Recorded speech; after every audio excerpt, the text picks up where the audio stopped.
area is brought to you by Jack in the Box. For a limited time, try the new Portobello Mushroom Buttery Jack with melted garlic herb butter. And by Toyota, the full-line automaker with the longest-lasting vehicles in America. Toyota, let's go places. All right, back here at Coors Field here in Denver as we get ready for the Giants and the Rockies, Game 3 of this series. Our game time weather is presented by the Santa Cruz Beach Boardwalk. It's a really nice night, and it's time to get to the beach. The admission-free boardwalk is now open every day. 83 degrees here at the yard. Winds are light. Humidity at 25%, and it is partly cloudy. Let's take a look at the lineup that Bruce Bochy is going to send out. It'll be Pagan, Blanco, and Duffy. Alejandro Diaz is going to hit cleanup, and that'll be the first time in his career. Crawford, Tomlinson, and Sanchez. Noonan is going to start at first. That'll be a first time for him. And Jake Peavy will hit ninth.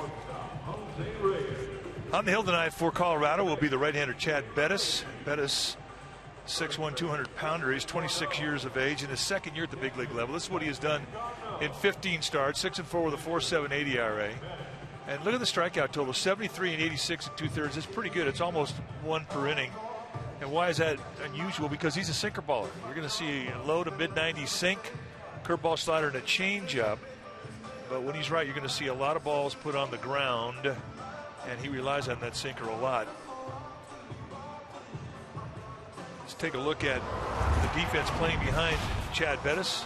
Starting in the Rockies outfield from left to right, it'll be Paulson, Blackman, and Gonzalez. The best arm is in right field, and it's world class.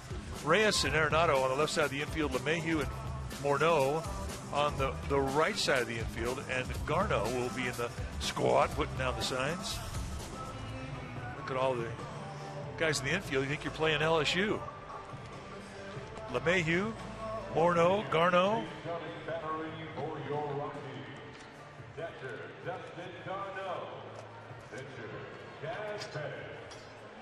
So Angel Pagan's going to lead things off.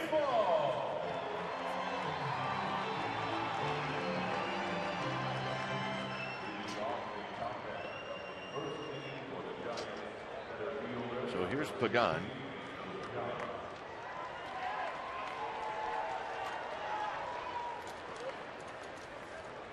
Pagan in this series has picked up 3 hits and 7 at bats, and the first pitch of the ball game is a called strike. So we get started at 6:11,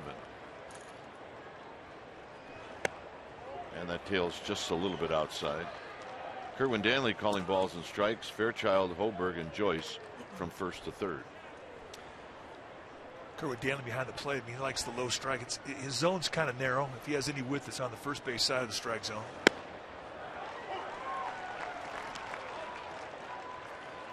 Pagan is 0 for 3 lifetime against Chad Bettis.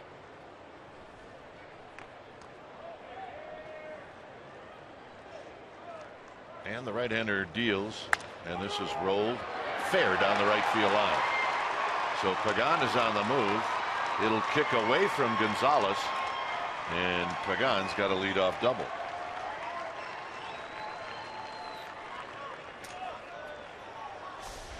Well, nice 2-strike at bat. Goes out, man. That's not a hanger either. He goes out there and hooks an outside location. See how far off the bag that Morneau's playing, and cannot get over in time. So once it gets down the line, an easy 2-bagger. And just like that, the Giants have runner in score position. All the balls the Giants hit hard last night that were caught, that one ends up being a double. Well, it's a funny game, and it will test you. And right now, the Giants are being tested. Gregor Blanco stepping out thinking, now what was I thinking swinging at that first pitch? He was looking for a breaking ball about ankle high on the outside corner. Since he got up at noon, he's been thinking about that first pitch.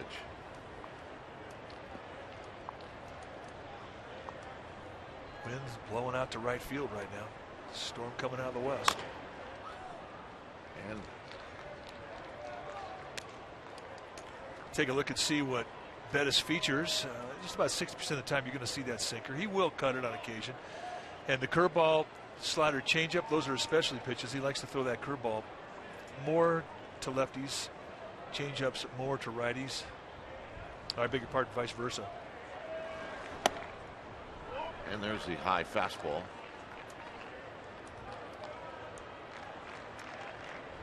Duffy to follow, and then Diaza.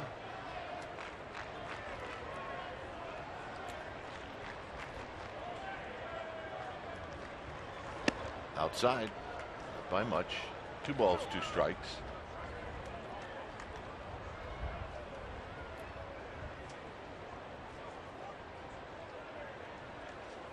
Bettis making his 16th start. He looks at Pagan at second.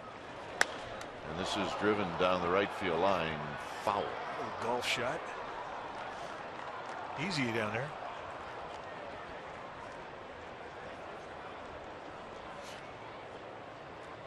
Big guy come up empty. He did. I think he hit his head on the top of this thing.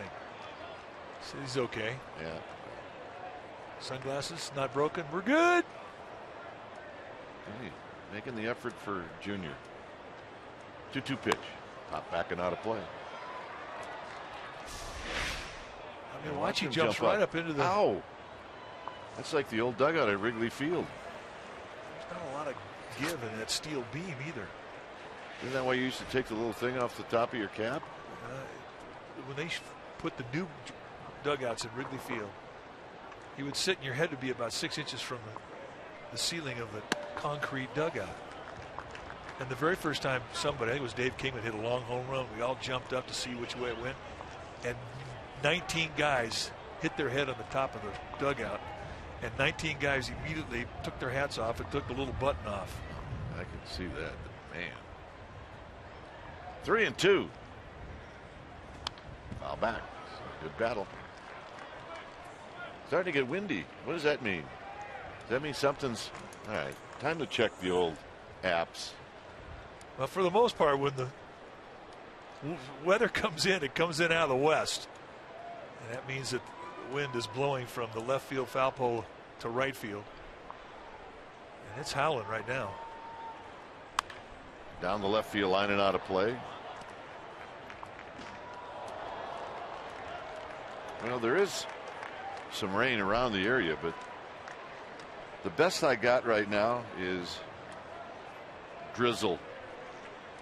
Yeah, we'll take drizzle. And those do not look like drizzle clouds.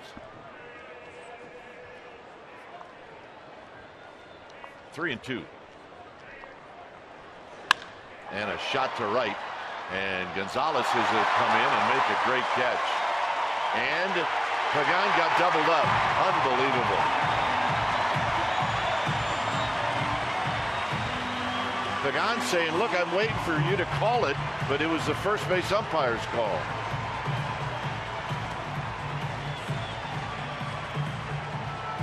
Oh, my goodness. He couldn't tell. I mean, it's a great play. And when you talk about the good arm that he had, but when in doubt, get back to the bag, he kept looking for the second base umpire, and that's not his call. It's the first base umpire.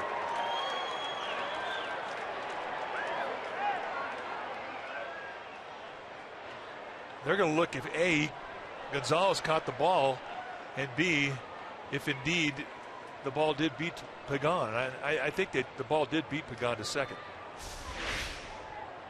Yeah, I do too. So this is going to be a double play.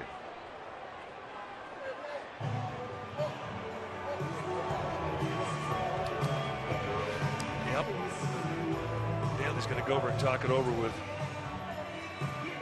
Walt Weiss, saying that that was not a challenge, I guess. See, that's the thing right there. Is to, I don't know if he caught the ball. I mean, he definitely beat him to second base. Now it's just about a question of whether or not they agree that the ball was caught. I think that's what they're going to look at. Yep, absolutely. And I think they have an argument. I think that Gonzalez had the ball initially. Then when the glove turned over, I think it may have come out of the glove. They're not going to overrule anything on that look. This is the look that you have a chance with right here. Yeah, but the problem, I mean, you can't tell though. That's the problem. I don't know if that's going to get overruled.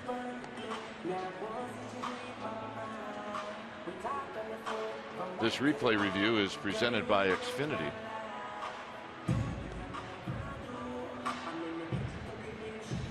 Well, they're talking her over right now. I don't know if they were going to do full replay.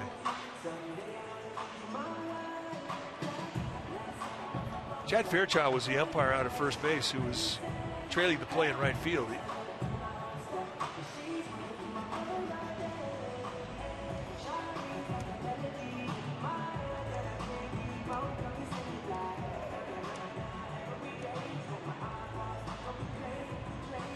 Well, whatever it is, it's produced a long discussion.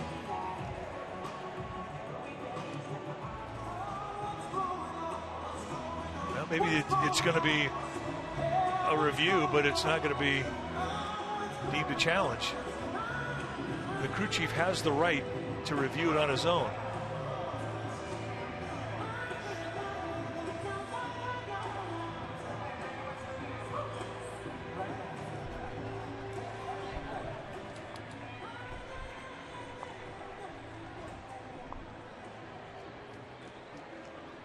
So the whole speeding up the game process does not apply to this game? How's it working out? No, it's just not applying to this one. Yeah, I think when in doubt, just review it. And I don't know if this is going to be a challenge. If it doesn't get overruled, I don't know if it's going to cost Bruce Bochy.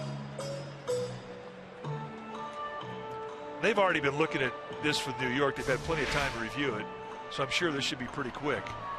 So the question is whether or not this ball was caught.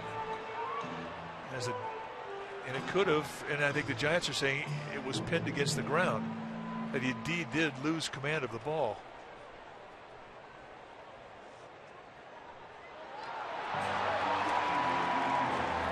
Right there, when that glove opened up, you can see the glove open up. If that was the case, then the Giants do have a chance, although I don't believe it's a good one.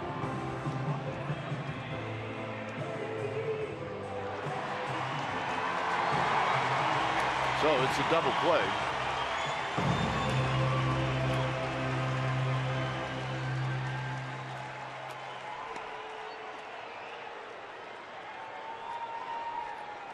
So 2 down, and here's Duffy.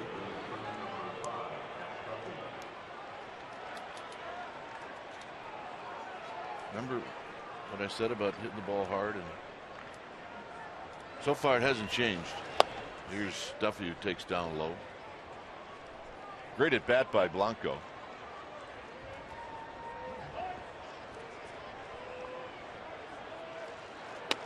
There's a call strike.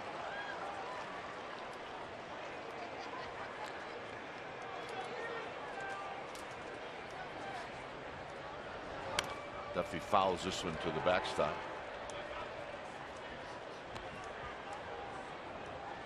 Alejandro Diaz is on deck.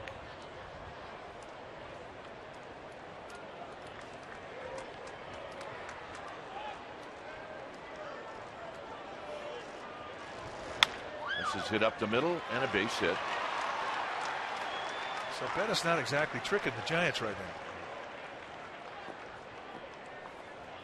Now to bring up Diaz. He's not yet found the rhythm. We like the at-bats that Alejandro Diaz had in Los Angeles when he first joined the club. That is what he has done this year, collectively with Baltimore, Boston, and the Giants. He's got good speed. And we're told that this is his first time he's ever hit cleanup.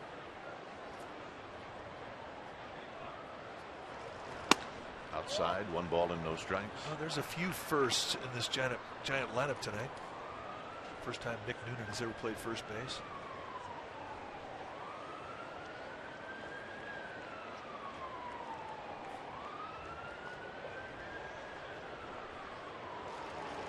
2 balls and no strikes. Crawford to follow.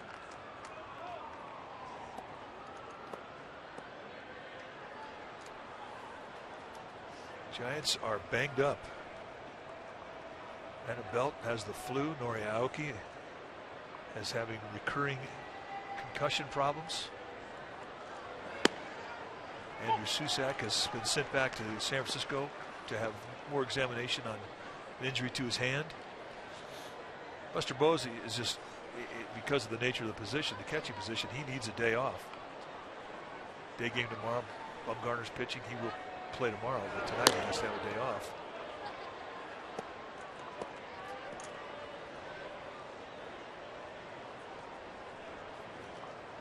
You're beat up. 2 balls and a strike. Duffy at first with 2 outs.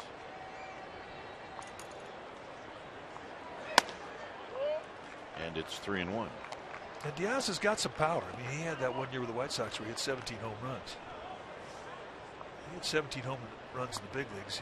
You've got some pop in your bat. Diaz does.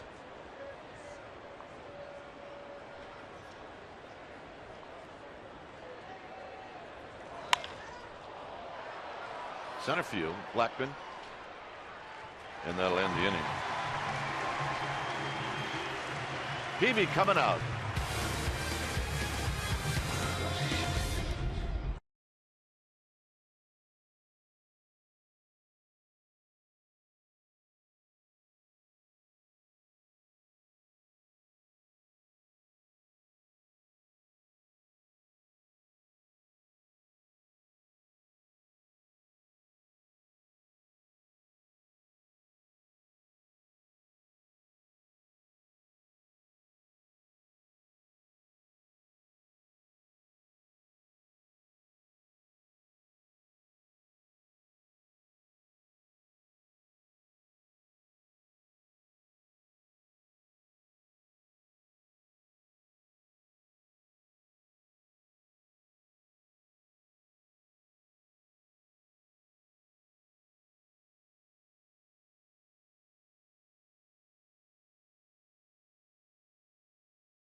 And let's take a look at Colorado's lineup to face Jake Peavy. It'll be Blackman, Reyes, and then Gonzalez. Arenado's got a 5-game home run streak. He never had one of those. Morneau, LeMahieu, and Paulson, Garneau, and then Bettis. On the mound tonight for the Giants will be Jake Peavy, making start number 14. 4-6 on the year with a 4.38 ERA, 53 strikeouts against 20 walks and 74 innings. And when you take your bats against Jake Peavy, you're going to see a low 3/4 release. He will sink and cut the fastball. More sink than cut. He's got a slider, a curveball, and a changeup. And the changeup probably is his best specialty pitch. Lifetime against the Rockies, 5-7 with a 3.95 ERA. And Nick Noonan, welcome to first baseman's mitt. First time ever in professional baseball at any level playing first base. And a called ball. 1 ball and Peavy right off the bat. One pitch into it, he's ticked off. That's good.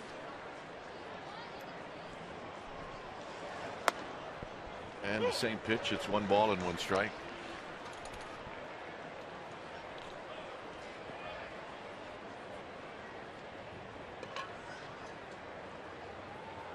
Reyes to follow. Almost got him on the right bicep. It's 2 balls and 1 strike.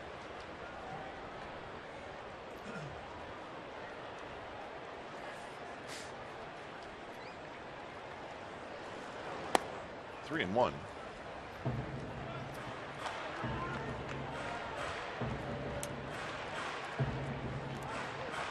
Reyes and then Carlos Gonzalez. So Three pretty good left-handed hitters right off the bat. This is hit out to the shortstop position where Crawford's going to put it away.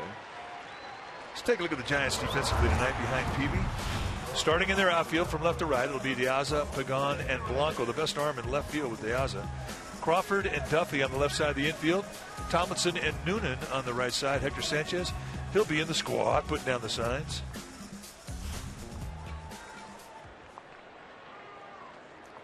So here's Reyes. Reyes always looks like he's about to run up and hit something. Feet a lot of times are moving when he hits the ball. But he can do a lot of things offensively.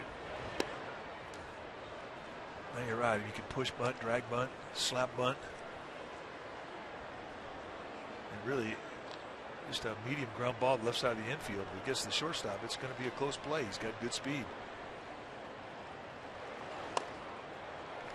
1-2. So for Nick Noonan, what's going to be the biggest challenge for him tonight at first base? Well, bunt plays, pickoff plays, remembering to cover first. Look, other positions, you see a ground ball go to another spot, you watch. You have to make sure that you go over and cover first. It sounds idiotic, but it's true. Get over there, Nick. Atta babe. God, what a stretch. 2 down. So he would like to have everything right above the belt, chest high. Yeah, right on the chin. All right, let's take a look at his first effort. All right, get over to the bag. Heels the back of the bag. Crossover step.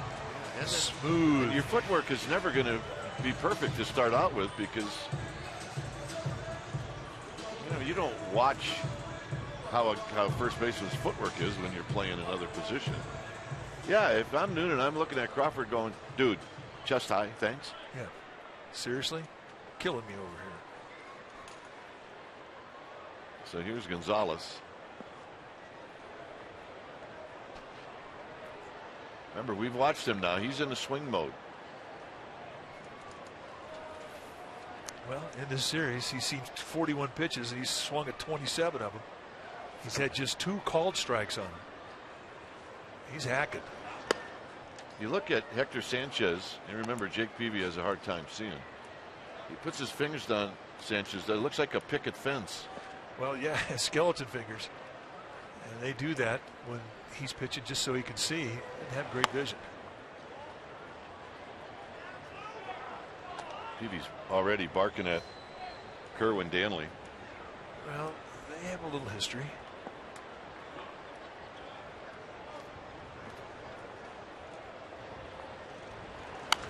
Out of play.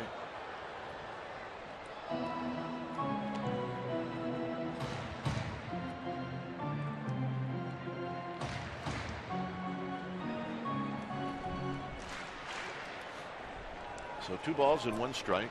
It's a little brisk up here.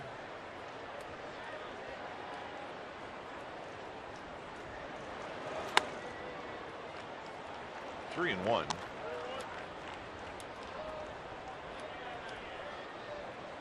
It is amazing weather around here. They've had a real wet April and a wet summer here in Denver. It just seems like about every day you see clouds. And you look behind center field from our angle, it looks like Hurricane Bob behind the batter's eye. And it is raining up by the airport. But here, just right for baseball. Drizzle. Out of play. I think when you're catching and you have Carlos Gonzalez up there in the batter's box, you don't want to get too close to the plate because his backswing is enormous. You will get hit. And I think that last swing just did catch a piece of Hector Sanchez.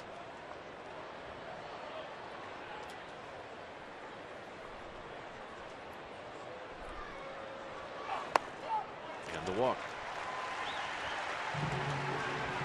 All right, time now for our Togos Big Play. The Togos way. And last night we saw back-to-back home runs by Carlos Gonzalez and Nolan Arenado in the first inning, and it happened back-to-back pitches too.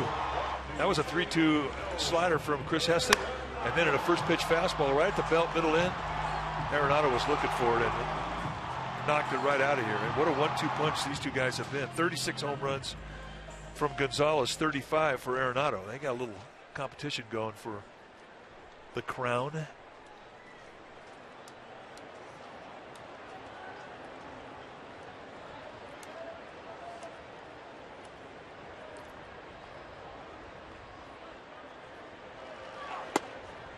Right there for a strike. It almost looked like the pitch Aronado hit out last night. You're right. Had about 3 more feet on it. That one at 91, the one last night around 88.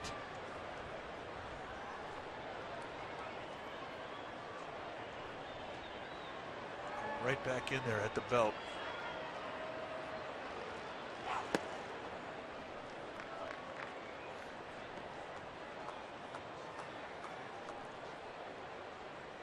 You mentioned he had 5. He's had 5 home runs in his last 5 games. That's the location of the pitches. 3 fastballs, 1 slider, 1 sinker, but basically is a fastball. So 4 fastballs and a slider.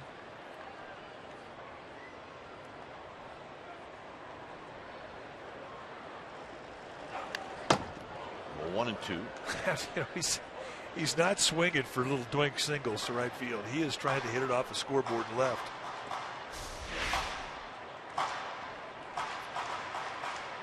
Straight back. So the back leg definitely timed to the fastball. And he's thinking, I just missed that one.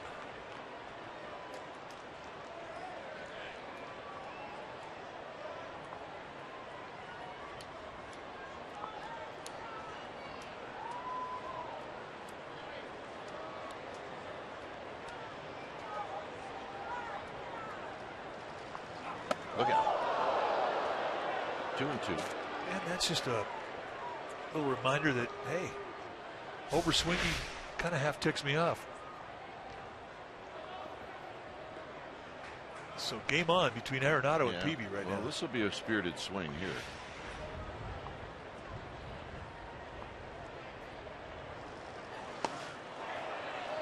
Got him. And that'll end the inning. Second inning coming up.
Brought to you by Bay Area Mini.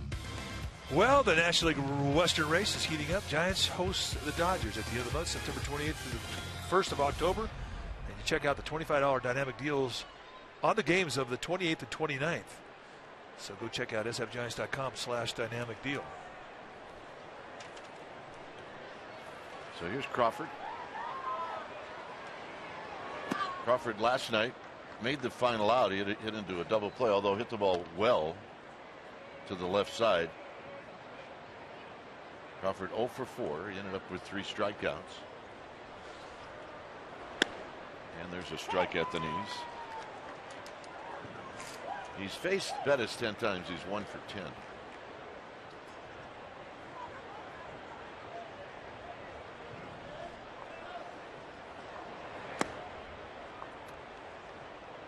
Bettis wants he wants to get it go. He likes to work quick.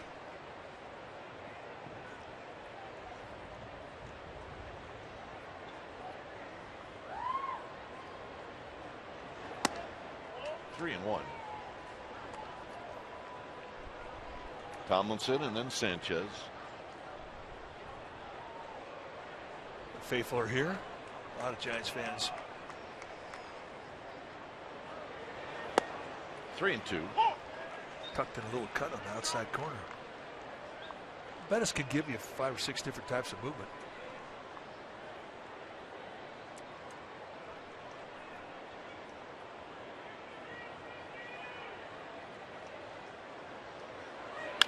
Tap to Aronado at short.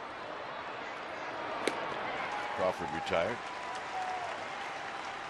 And that'll bring up Tomlinson. So the whole at bat, just different types of movement, but staying on that outside corner.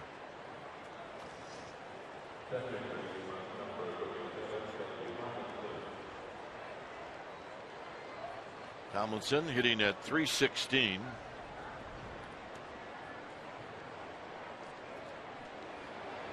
He's got 3 hits in the series, and he takes down low.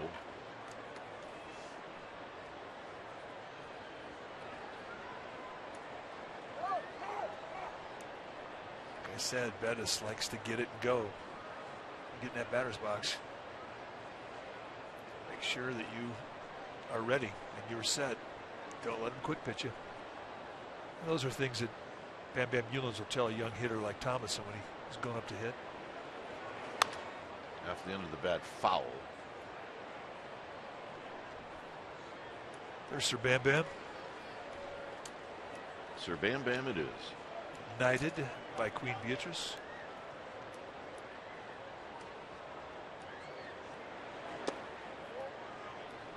Two balls and a strike. Queen Beatrice of the Netherlands. I mean, how cool is that? We go to work every day and we work with a knight. I feel like that working with you.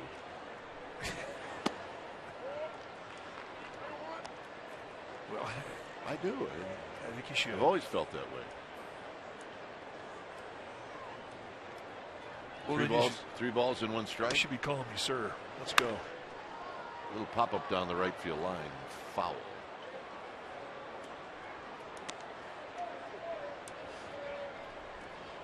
Tomlinson talking to Kerwin Danley.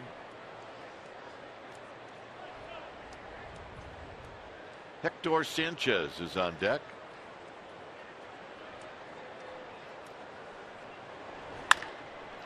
This is hit to Reyes. And that'll bring up Hector Sanchez. You know, it was an issue last year when Hinsley Mullins got his citizenship in the United States. He was worried that he might have to give up his knighthood. But he did not. Hinsley Mullins speaks 7 languages fluently. He's an amazing guy. Hooked down the right field line into the corner, and that's off the wall. And Hector Sanchez, who's got ownage on Bettis, is now 4 for 6 lifetime.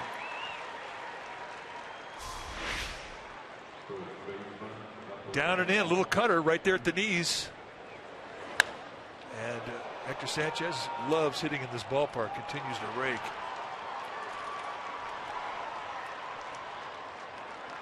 Pop-up slide for style points. So here's Noonan. Noonan's 0 for 2 on the season.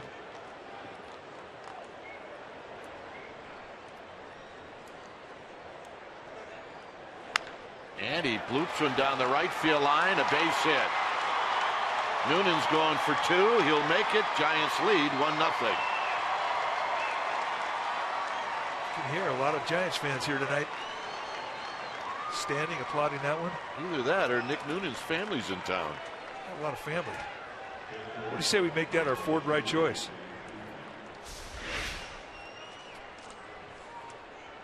And that is a little fastball right on the inside corner. Just spins on. And the Giants take a 1-0 lead. That's our Ford right choice. That's the first lead they've had on this road trip since Monday night. Peavy on the ground, foul.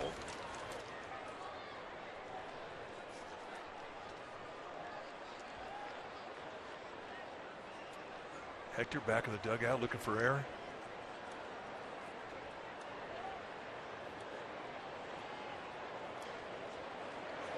Peavy is 3 for 23. Does not have a run batted in. Hey, if you're Nick Noonan, you're going to play first base. You got to hit like a first baseman. Yeah, you got to have extra base hits. RBIs, extra base hits.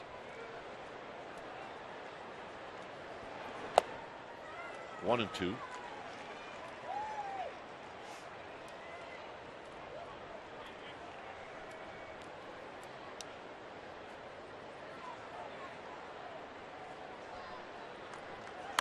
Fouled out of play and on the hands of Peavy. Get out of there. Get out of my kitchen.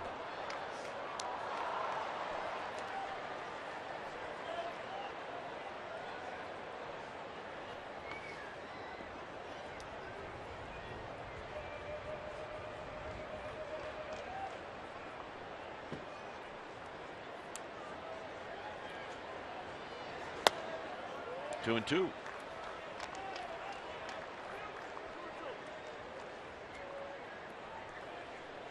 So a little 2-out rally. And Peavy trying to add on here with this 2-2 pitch. And he strikes out swinging, and that's going to end the inning. Giants on the board. It'll be Morneau to lead things off.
Career games by position. Second base in the minors, that's where he's played most of the time. In the big leagues, 22. Shortstop, 363 in the major leagues. Third base, yeah, but in the minor leagues, how many times at first? None. The big Tonight, 0. 1. You never know where you might find yourself if you can play one of those middle infield positions. You could find yourself in center field. Well, that's kind of the signature of the modern day player. You better be able to play other positions if you're not an everyday guy. There's a strike. But he's not going to be comfortable all night long.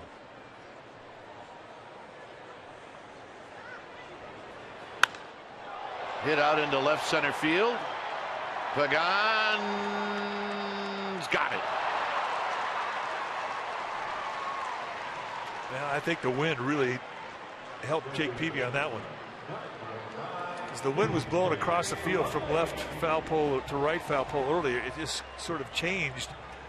And it's kind of coming out of left field towards the hitter's face. And I think that thing had everything to do with keeping that in the ballpark. If he hits that ball the last 2 nights, whoa, halfway up the bleachers. So here's LeMahieu. 319 for LeMahieu. And he takes a strike. LeMahieu took an 0 for 3 last night. He had 3 hits on Thursday night. Here he fouls it back.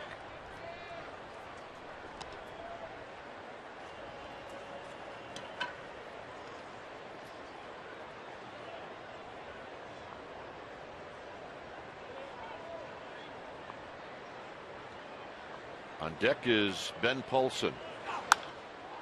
A fly ball out to right field for Blanco. 2 outs. And here's Polson. One thing that Peavy has done a pretty good job of tonight is get the ball in on these Rockies hitters. And I think that was his philosophy going into this game.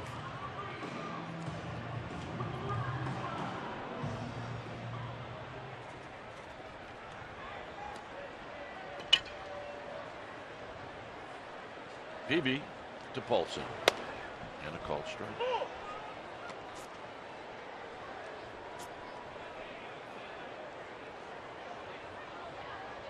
Hey, good looking crowd.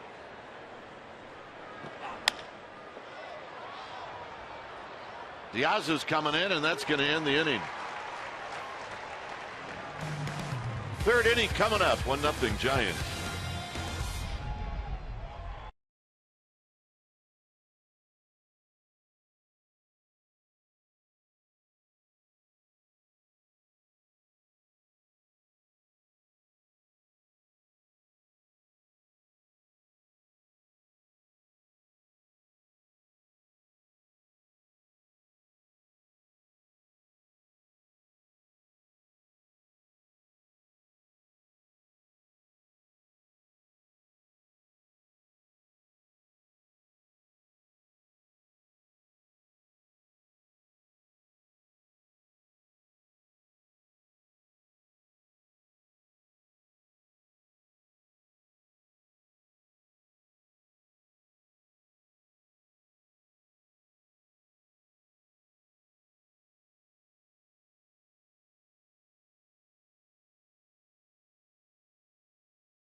Is brought to you by Amici's East Coast Pizzeria.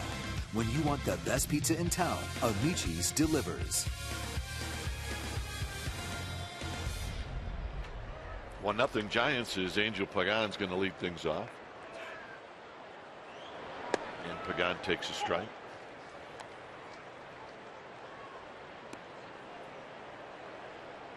Blanco. Duffy. Down low to even the count.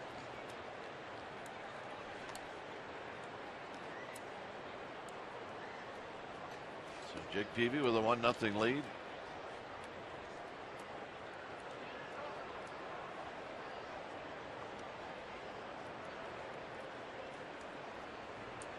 So Bettis and Pagan. Little chess match, and now the 1-1 pitch. High and foul down the left field line. A souvenir right in a section of Giants fans. And she brought her glove and she made a play. Nice going. That glove's bigger than she is. Very nice. That's right. Hey.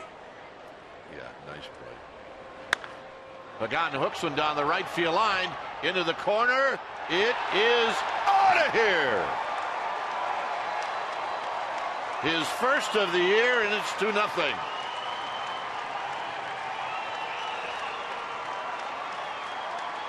He's looking into the dugout, smiling like, "Yep, I got one." You're right. It's been a while since he's taken that trot around the bags, and that will force even a veteran to smile. And hey, who knows? He may have called it. Find that out after the game. So here's Blanco takes a strike.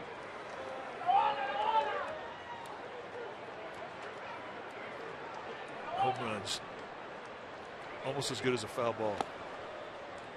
I don't know. I think that Giants fan may have won the "I'm the more excited" contest. I think she did. I think she did. And Pagan very, very close second. It's down and in. Yeah, it's down and in. A little breaking ball right there, and it was just a matter of whether or not it was going to stay fair because it had some hook on it. He got it. 3-1. Take a look from behind home. Did it hit the pole? I think it hit it. Yeah. I think it did. I mean, we saw where it ended up, and it was like, well, if it ended up, watch where the ball lands. If it ended up where the ball lands, that's no way that's a fireball. Slowly hit to LeMahieu. So Blanco's retired. And here's Duffy. Last home run he had hit was May of last year. So 697 at bats between home runs. But in his defense, I mean, he didn't have his legs for a good portion of this year. Finally does, and it shows. Duffy singled in the first. He fouls this one straight back and out of play.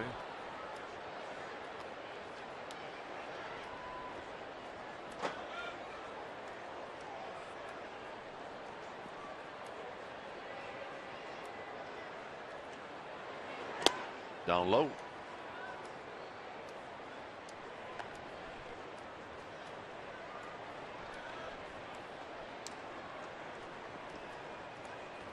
Oh yeah, don't forget how you did that.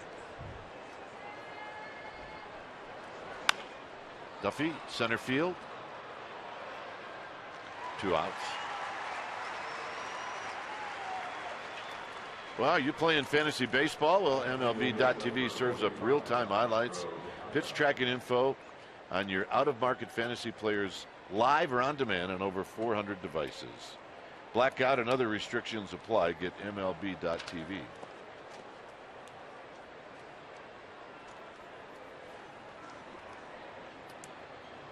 Diaz hit a fly ball to center field in the first. Here he takes low.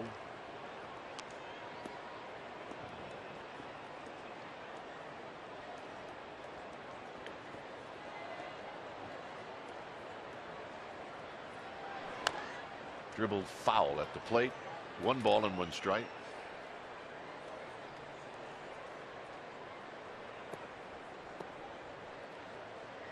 Conversation always going to be about hitting. And it's a constant dialogue. What they look for, swing they put on it, their thoughts were. And it's important if you're not in the game, like Juan Perez and Ray Adrianza, they're not in the game, but they might get in the game. they're listening to these scout reports from the guys who are in, talking about what the movement on the pitch was. Could help them should they get an at-bat in this game. Look, I mean, you have all the access to video, you have all the access to paper information, but it changes every night you're out there. What that guy has that night may be different, slightly, but still different. You want that report from the guys who've had at-bats against him. Plus, it teaches you how to think if you're a young hitter when you listen to the veterans talk. And it's 3-2.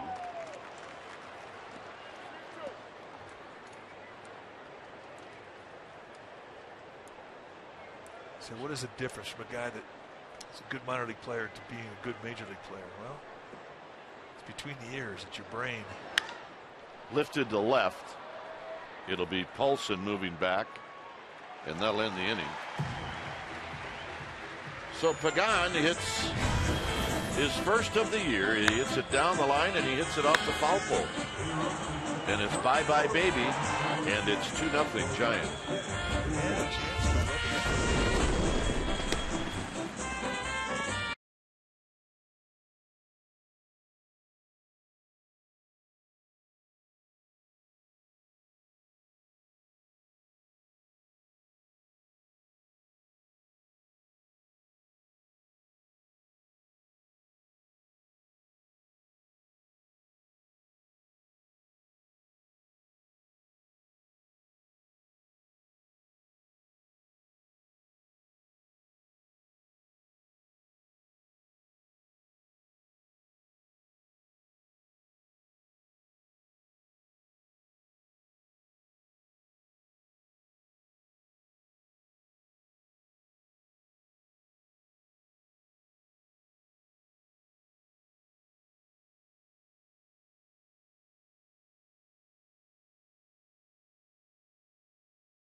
Is brought to you by Max Muscle Sports Nutrition. Now with 25 Bay Area locations. Come visit our newest stores in Pleasanton and Gilroy. It's a 2-0 lead for the Giants. Dustin Garneau, the rook, is at the plate. And he takes the ball. 1 ball and no strikes. There's the rooftop. And the sun's out. That's the hottest place, not temperature-wise, but where you want to go wise in Denver right now. The rooftop. Actually, that whole section. It's a hit, no doubt. It's also a hit got Hector Sanchez.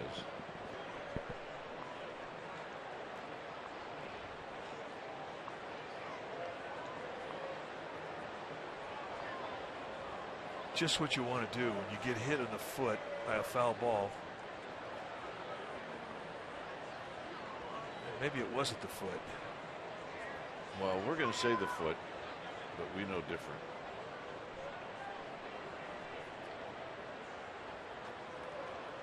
Well, you're right. And he can take as much time as he wants. I mean, you get hit there and you want to retire. Yeah. So you definitely want to go home. Good.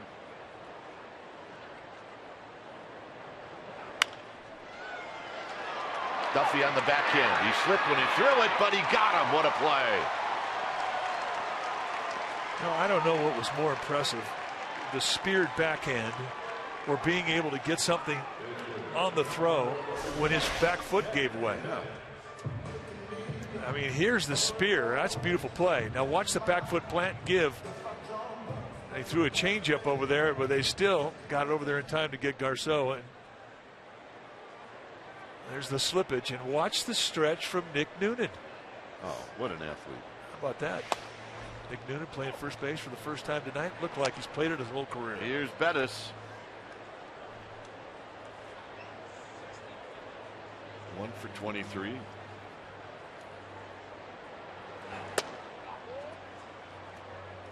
You know, Jake Peavy's fun to watch because he's so animated. I mean, he wears his emotions right out there in the sleeve, even if they're cut off at the elbow. And when he has a play like that made behind him, it just pumps him up. And a base hit for Bettis.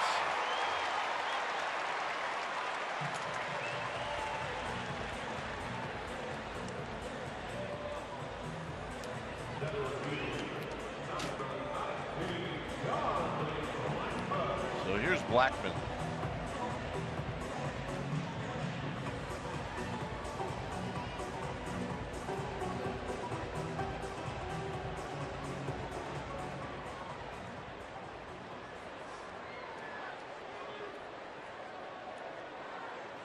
Blackman popped out to Crawford in the first inning.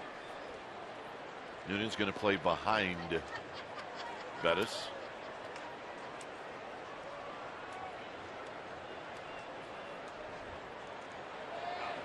And a call strike, and it's 0-1.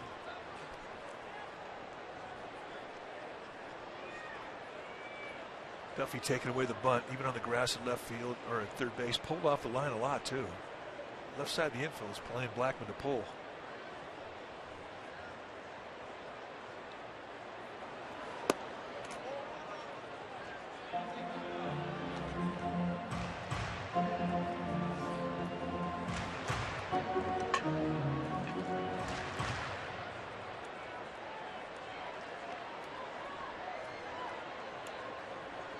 One ball and one strike.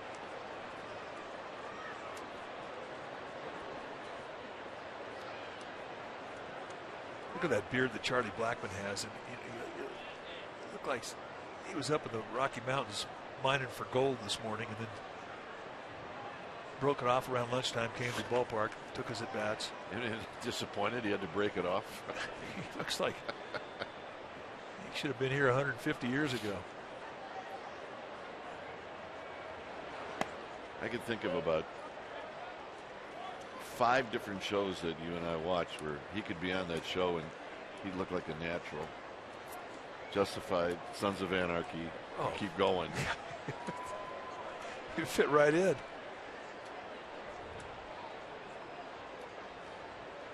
Two balls and one strike. Swing and maybe a foul. 2-2. He's not going to be happy with himself. That guy fit right in. He joined him. The long beards kind of all started with Brian Wilson. And now every team's got a long beard or two on it. Good looking crowd. Yeah. 2 balls, 2 strikes.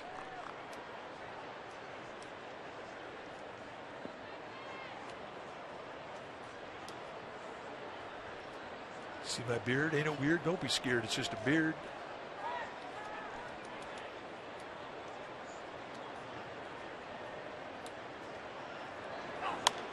Out of play.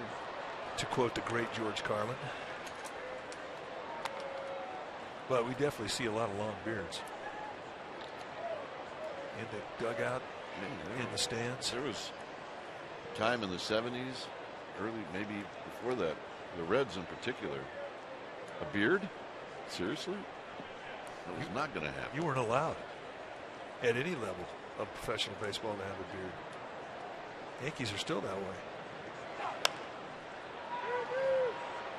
There's a little pop-up that Crawford's going to chase down. All right, here's the Data Strong fan photo of the game. You can tweet your strongest fan photo to hashtag CSNBA Data Strong Fan, and you just might see yourself in an upcoming broadcast. Brought to you by T-Mobile. This is Shelby with a picture of Luke from Sherwood, Oregon. Luke is wearing a Giants apron, so he's going, Luke. Luke.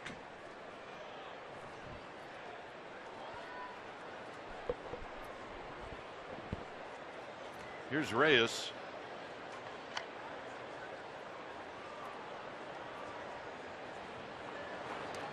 And that squirts away from everybody, and down to second goes Bettis. Well, they've been trying to pitch Reyes on the outside corner, and that's exactly where Hector Sanchez set his target up. And this goes all the way across the plate and almost hits the back foot of Reyes.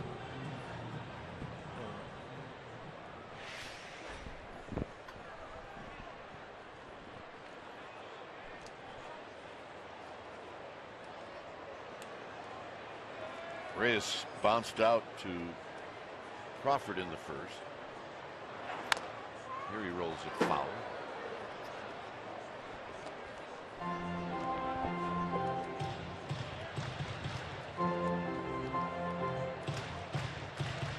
Gonzalez to follow, 2 outs. Bettis at second.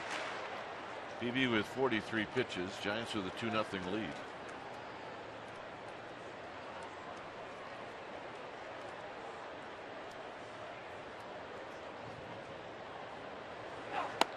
Swing and a miss. 1-2. 4-seam fastball, and that's his different movement that Reyes has seen. Every fastball he's throwing him in this game tonight has been a 2-seamer with a little movement that runs away. Here, a fastball, 4-seamer, straightens out, you elevate it, and you get the swing through it. You can keep climbing the ladder on it with the same pitch.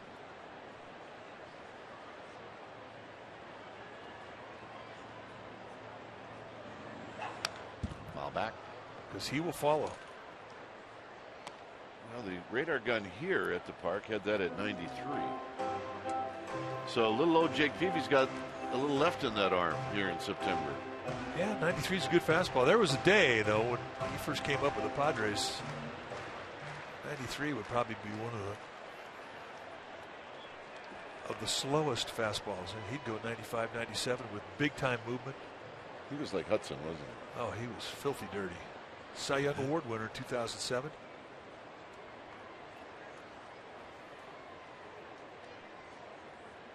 He's had really a lot of nice moments in his career. 3-time All-Star, 2 times a world champion, once with the Red Sox, one with the Giants. And of course, the Cy Young Award. Came up with the Padres organization, and his first big league manager, Bruce Bochy.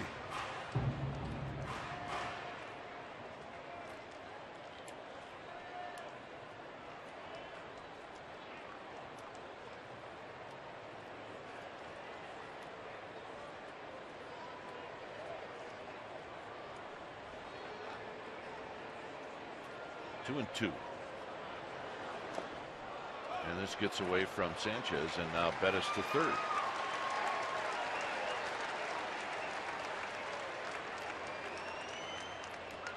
That was almost a swing.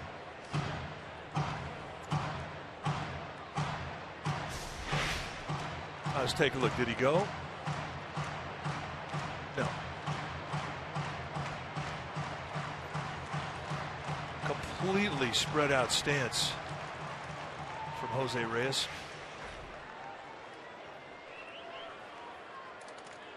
He is way out there just to try and keep that head still. Trying to keep his weight back.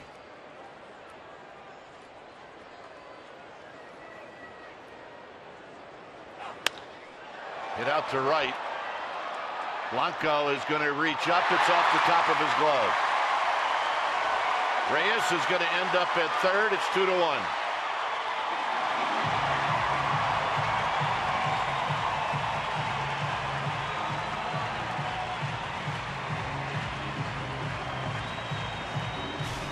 And it was close. Lots of carry in this ballpark, and he just off the fingertips. When he immediately took off, he rolled to his right, and then he had to redirect his route. And that's probably what cost him a chance to catch that ball, as it just hits off the tip of his glove. A 3-2 swing of the bat. And The Rockies are on the board, and the beef is coming up. Here's the problem, Mike. I think he thought he had it all the way. Yeah, I agree. And that's what happens in this ballpark is you get drift.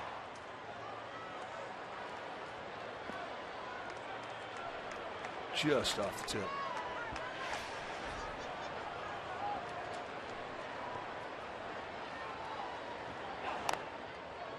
And that's fouled at the plate. No balls and 1 strike.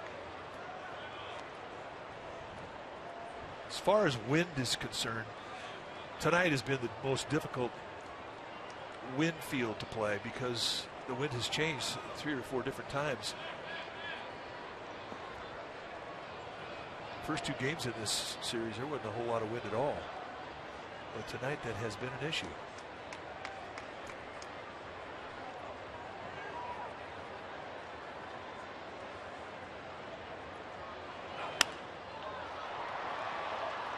Tomlinson will put it away, and that'll end the inning. Rockies on the board, 4th inning, 2-1 Giants.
In September 1996, here at Coors Field, Barry Bonds stole his 40th base of the season, became the 2nd player in Major League history to join the 40-40 club.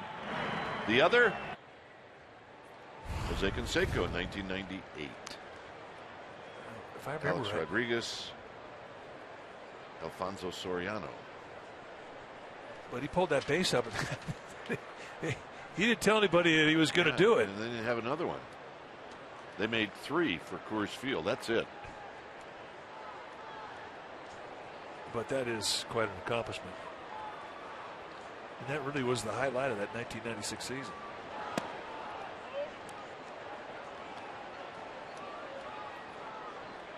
Crawford bounced out to short. It's my dad.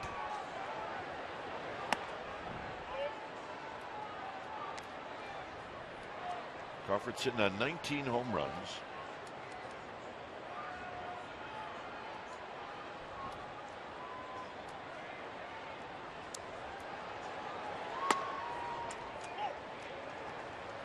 Crawford probably thinking middle in as he takes that fastball. Well, they've been pretty steady on that outside corner. Sinkers, backdoor cutters, trying to X that outside corner. Rolls this one to Morneau right at the bag. If you look at Crawford running down the first base line, don't be critical of him not going hard because he still has got a problem with that left calf he injured in the Dodger series when he got hit by a pitch. Here's Tomlinson, who bounced out. And he's been told by the Giants trainers, take it easy. Take it easy.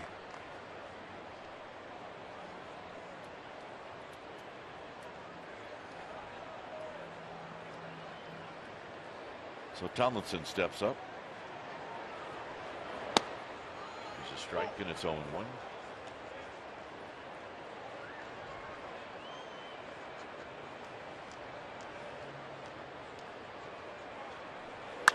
Sharp ground ball, and LeMahieu kicks it, and safe is Tomlinson.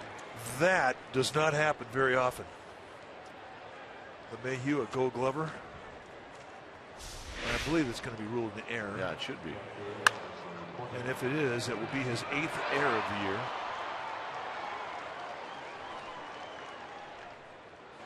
But Tomlinson does not give you a lot of time. He can get down that line. And indeed, it has been ruled an error. Here's Hector Sanchez. Overshift is on for Hector. He doubled off the wall in the second. See if Tomlinson has ideas of taking off. And a bunt. And a good bunt. And they got him, and Sanchez is hurt.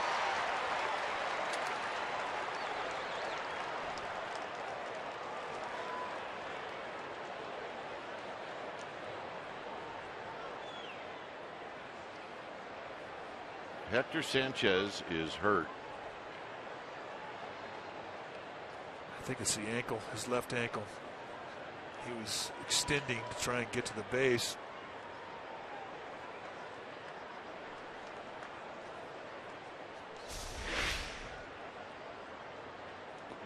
He saw that the defense had shifted, and he was going to take advantage of it. Watch the left ankle. Could be an Achilles. Could be a hyperextension too. Could be a knee. I mean, it turned out Bettis made a nice play.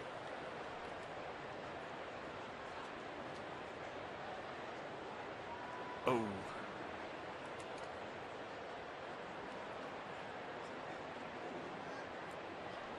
Could be the ankle.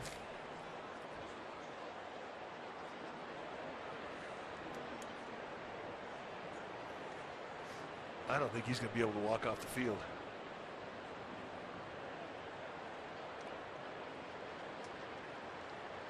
He needs some help.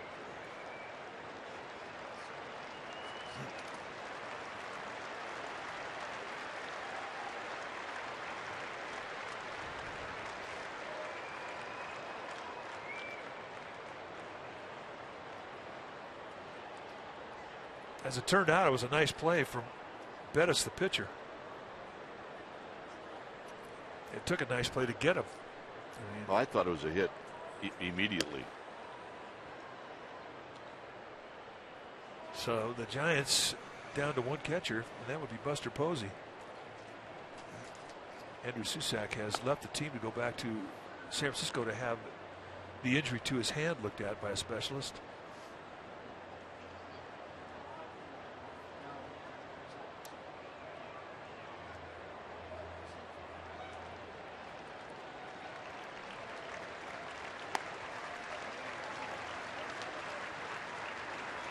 It has been that kind of trip, folks. A lot of injuries.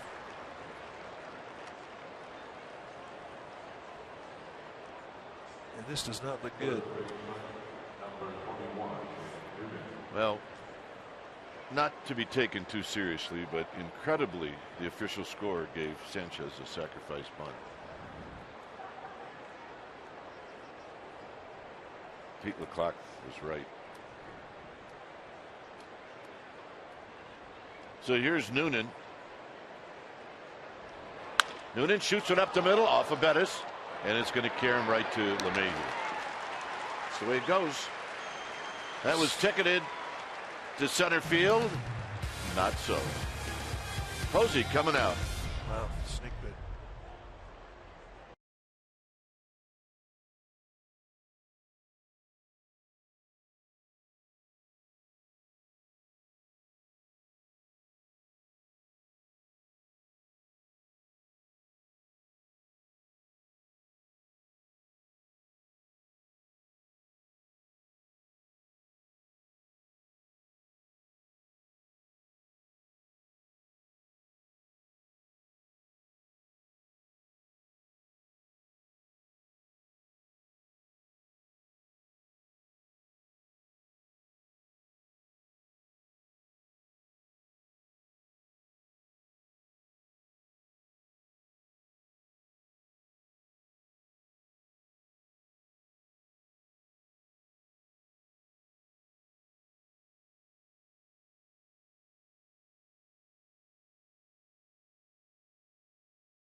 Francisco Giants and may not be reproduced or retransmitted in any form, and the accounts and descriptions of this game may not be disseminated without the express written consent of San Francisco Baseball Associates, LLC.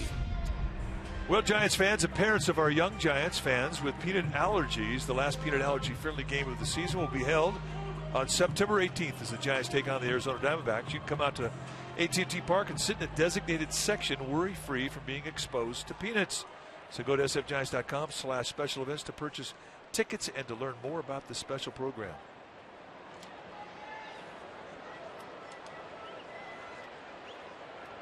As things start to look a little better around the ballpark, Buster Posey now the catcher.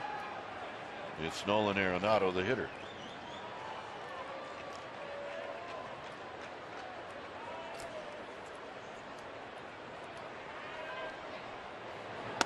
Right down the middle of the plate, and it's 0-1. Buster Posey strapping it on. So his night off was 3 innings long.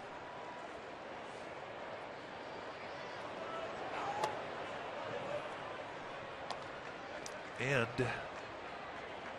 Bobby Evans, Giants general manager, is going to have to get some catchers up here quickly. Yeah, more than one. Yeah.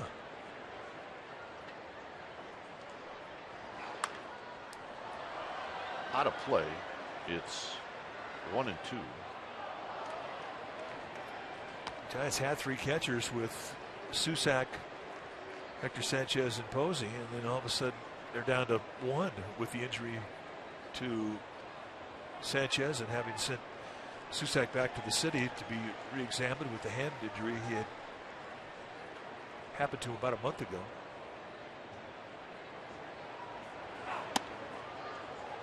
Two and two.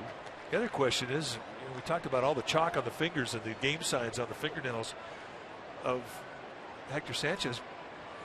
Buster Posey didn't have time to get chalked up. So you wonder if Peavy could see that. He couldn't see it. He had to open her up.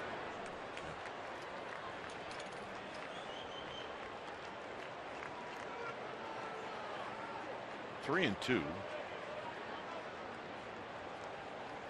I mean, usually you use your knees to kind of hide the fingers so your base coaches can't see, but with Peavy, you can't do that. You got to get real obvious. Got him.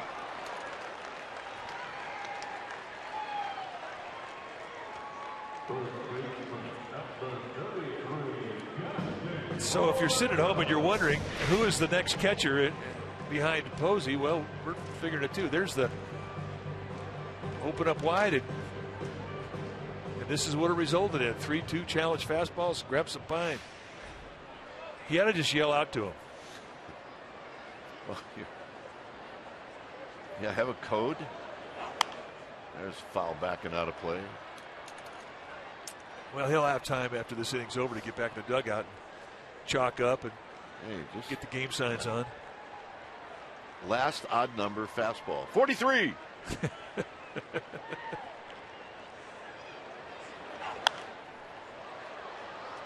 Right off the bat, it's going to be Noonan who saves the day, because of the 4, he was the only one that saw it. Matt Duffy, Buster Posey got down to where they think it was going to be. They looked up and they couldn't see anything. And Peavy can't see anything anyway. This is the Bermuda Triangle. So watch Peavy, Noonan. I can't see it. It doesn't matter. Noonan never took his eyes off it, and it's a good thing. Peavy was yelling for somebody else. Hey, he was praying at the end. So here's Morneau.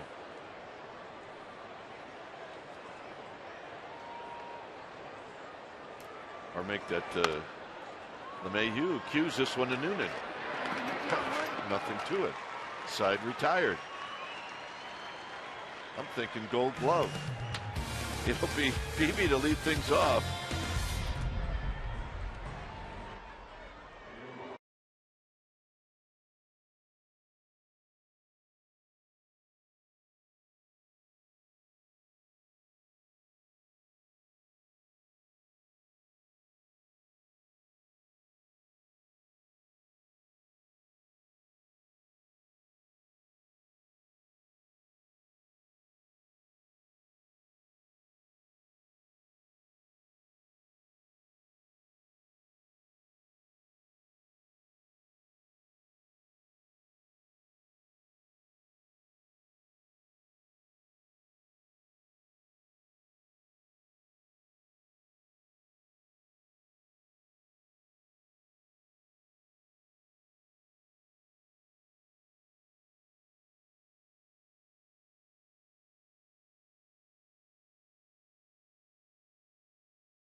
August 27th, 2013, right here at Coors Field. That's when Hunter Pence hit a home run off Chad Bettis, which went 476 feet. Second longest home run of the year in the major leagues that year. Evan Gattis had the only one longer, and it stayed hit for a long time. That's our Coors Banquet timeless moment. Yeah, I can still see where it landed. It almost went into the. As Peavy wraps one into the gap. And let's check out the Louisiana kid as he rolls into second base with a double. The Pence home run almost ended up in the Helton Burger stand up on the level. And you see the number 17. It just went to the left of that. It hit the back wall. I miss that guy. Yeah. He wants to be out there. This has been very painful this whole year. Been on the disabled list 3 times. He's on 4 or 5 of the shows that you and I watch. Oh yeah, easy. He's the star. Outside to Pagan.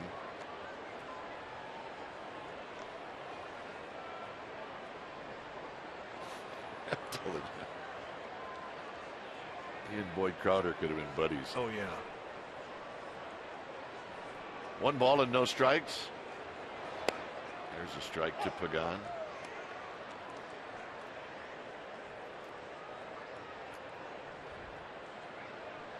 He would not look foreign on a Harley. He would not. Sons of Anarchy. He would not. He could pull it off. Hit into center field. Peavy's going to tag. Here he goes. Here he stops. I think he'd have made it. 1 out. Well, Blackman has got a ton of assists. I mean, he's not a guy you're going to challenge if you're a pitcher.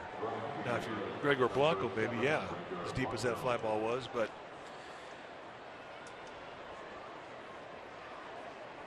Blackman has a good arm. Blanco's lined out and bounced out. You know, it's rare that the really great arms get all the assists because guys just won't run on it. Exactly.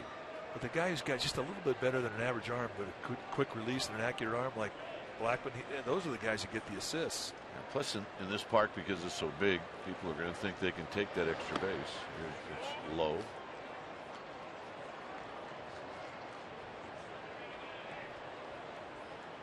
Yep, there she is. She's here there last night. Big Blanco fan. Hey, we're all Blanco fans. 1 ball and 1 strike. Yep, stretching it out. Yep, trying to do some exercises. The old karaoke. I love my pen. I love my pen. Looks like false hustle to me. Outside, 2 balls and 1 strike. The last 2 years you play, you can be the king of false hustle. Well, especially when you're doing the karaoke in spring training. I never understood that exercise at all. 2 balls and 1 strike. 3-1.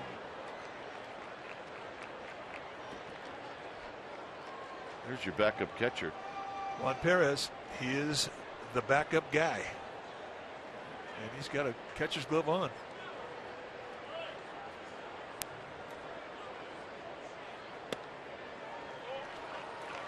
So Duffy's going to hit.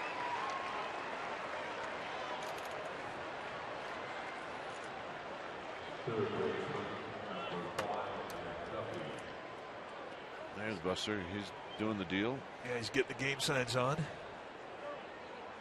Going with the white game signs that make them an orange and green. They really are a good product, and kids love them. This meeting on the mound is brought to you by Ring Central Business Communications made simple. Steve Foster, the pitching coach for the Rockies, out. Still nobody in the pen getting loose or throwing for the Rockies. So that was really a message that had some substance to it. He wasn't just killing time to give guys a chance to get loose.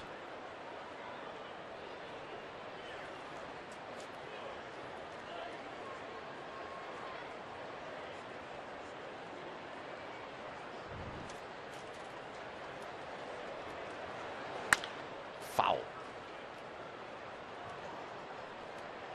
Hey, gamer big. Nice play. It's not the first time she's had that glove on her hand either. That's a player.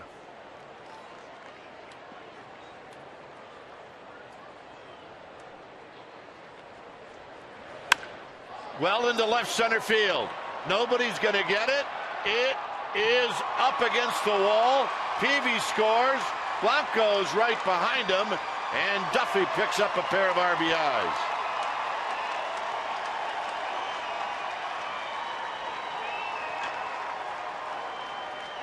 I got to feel pretty good for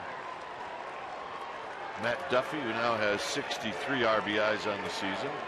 Well, and he went down and beat a pretty good pitch, too, height-wise. I mean, if you're Bettis, he's a sinker baller. He's pitching for a ground ball. I mean, that was down at the knees, middle in. But for Duffy, says, hey, I got a gap. I can find it with this swing of the bat. Right to the base of the wall. He really got a break that didn't hop into the stands. So here's Diaza.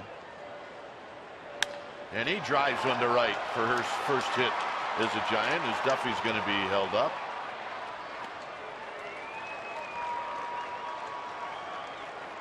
So I would assume now the bullpen's going to start going. Yeah, red alert just went up. And Rex Brothers, the left-hander. I mean, there's different directions that you'll get as a bullpenner. I'll tell you, get up and just kind of start throwing easy. Get up, start getting ready, and then there's the red alert. And that's like, get ready as fast as you can. And that's when you get back and just start cranking. Well, Crawford, an RBI opportunity. He's bounced out twice. Not a guy that he's had a lot of luck against Bettis. He's now 1 for 12 lifetime. But he has done some damage in this ballpark.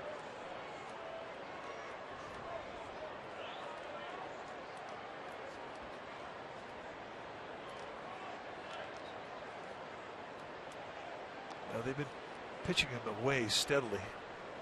And he's got the power to take one out of here left field. And he's not going to have a chance to do it against Bettis. Well, with that slow walk, I hate to see Walt how he walks when he's 80. You're looking at it. I'm a big Walt Weiss fan, by the way. When it's time for a change, think Speedy Oil Change and Auto Service, your oil change tune-up and smog experts. We'll be back.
Provides wire-to-wire reporting of the Giants with breaking news, video special features, and a whole lot more only on CSNBayArea.com.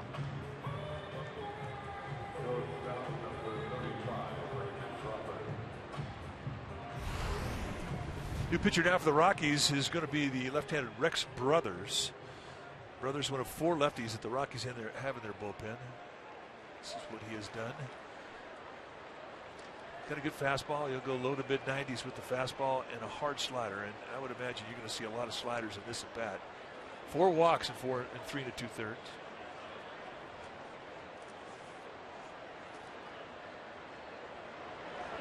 Crawford on the ground. This could be a pair. And it is. So on one pitch, a double play. Giants pick up a pair. It's 4-1.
The game when the Giants take on the Reds, and a bobblehead of Tim Hudson, advocate of human rights and ending poverty. Proceeds benefit local nonprofits whose missions are in line with helping those in need of assistance. Reminder, to get the Hudson bobblehead, you need to purchase a special event ticket. Go to sfgiants.com/special events. There's the look from the rooftop here at Coors Field. Yeah. So here's Paulson, who hit a fly ball to left. And the report we get is this good scenery up there. And a call strike, and it's 0-1.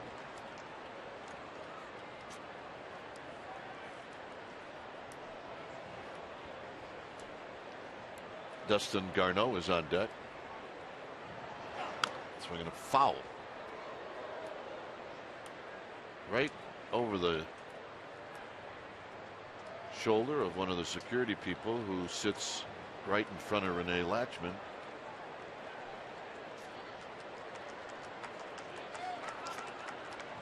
You hit her down that neck of the woods. That's usually where the owners of the Rockies sit.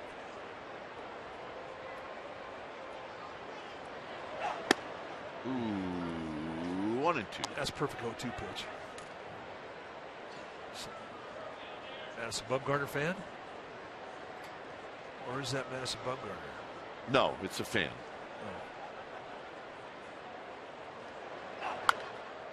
Popped out of play.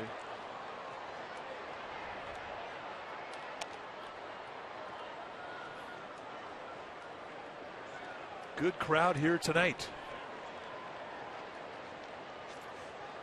And it has really been just an ideal night to sit down and watch a ball game.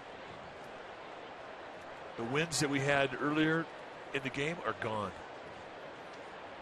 Very calm evening now. Very close. 2-2.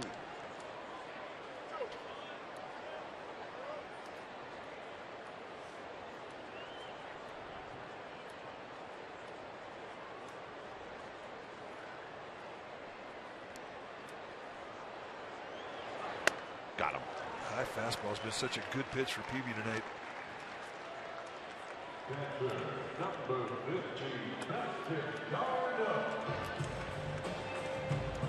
here's Garneau, who looked like he had a double down the left field line, but Matt Duffy said nope. Duffy made a really nice play to take a hit away from Garneau.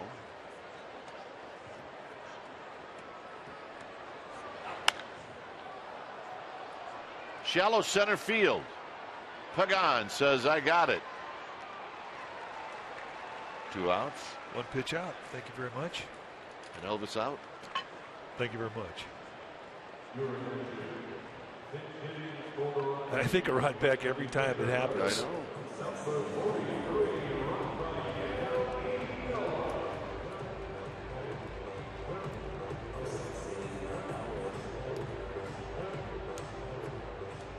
Think about when Rod Beck would do it, he'd be on the mound. What a competitor he was. Wow. Here's Inoa, the pinch hitter.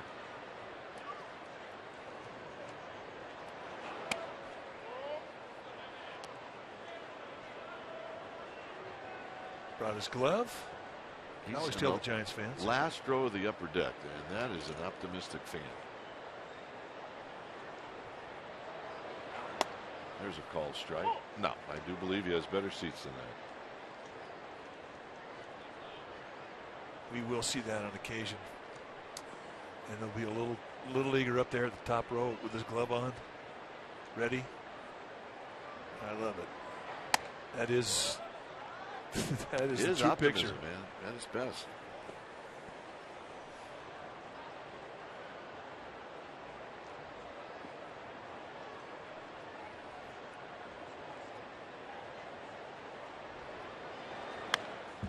Two and two.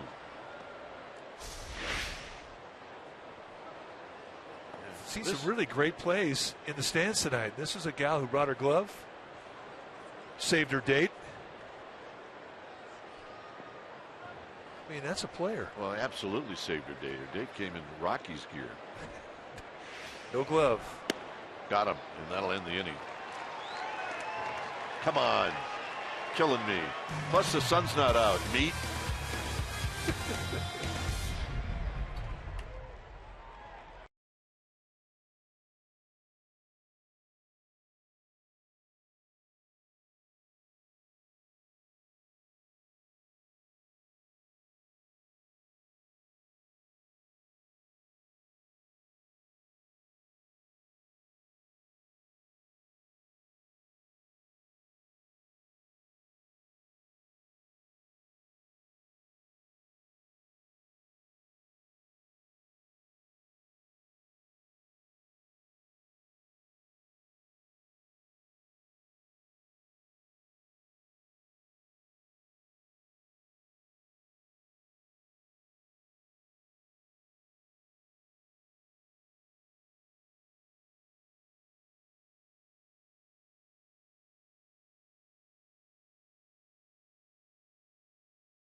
It'll be a Sunday afternoon here in Denver.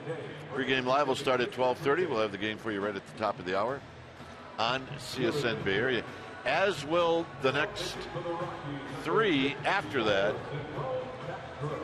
in the desert in Arizona. So check us out. We're specifically talking about tomorrow at 1 o'clock. When it's time for a change, think Speedy Oil Change and Auto Service. your oil change tune-up and smog experts. New pitcher now for Colorado will be Simon Castro. Take a look what he has done since being called up. He's pitched well, just 4 base runners in 5 innings, 3 strikeouts. He's got a loaded mid-90s fastball and a slider. Go get him. Big guy, 6'5", 230 from the Dominican Republic. And it's Tomlinson waiting, and Tomlinson taking a strike.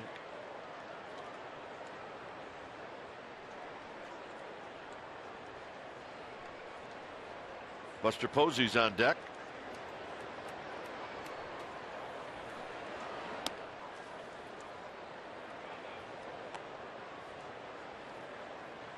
Castro really originally came into organized baseball with the Padres 10 years ago. Got to the big leagues with the White Sox in 2013. Look out. So he is not a baby. He is not a baby.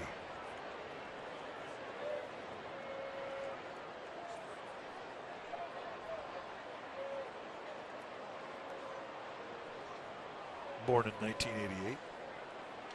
2 balls and a strike. 3-1.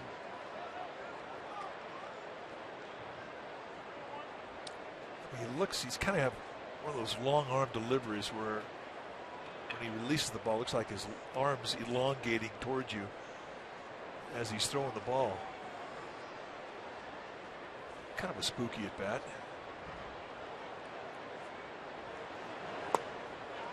Tomlinson really didn't want to chase that. It's 3-2.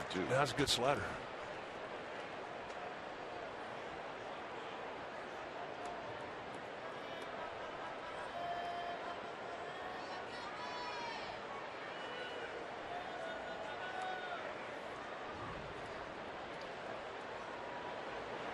Up the middle.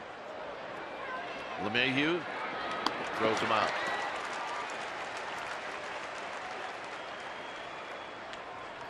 And here's Posey. All right, let's take a picture. It's a lollipop picture.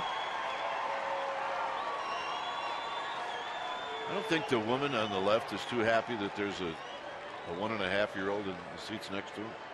What do you think? Well, she may have one of her own at home. But you know, she had that look you see on the airplane when the child comes down the aisle with the runny nose and is crying, and you're going, We've given that look. Well, we've received it too. Oh yeah.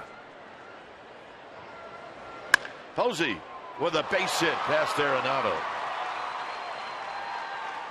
Sylvester Posey. Buster had a rough night last night. He got dinged a couple of times. This is one he hit off his foot. Right between the padding on his shoe. And then this one he gets drilled with a little cut fastball.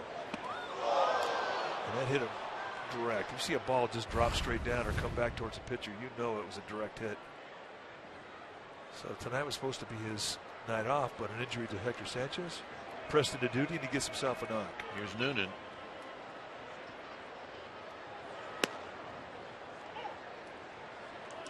The reporter, and I don't think it was one of the Bay Area reporters, asked Posey why he threw his bat after he got hit.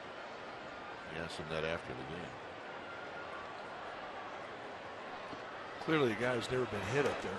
Well, that's exactly what Buster's response was. Have you ever been hit? And the reply was no. Well, it hurts. And that was the end of the conversation. Well, especially on the tricep, the back of the arm.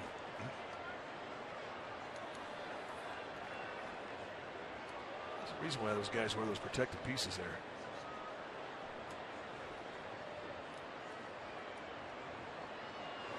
Noonan on the ground. They'll get one, and that's all they'll get. So Peavy will hit with a runner at first. That'll give Buster a chance to sit down and get his gear on.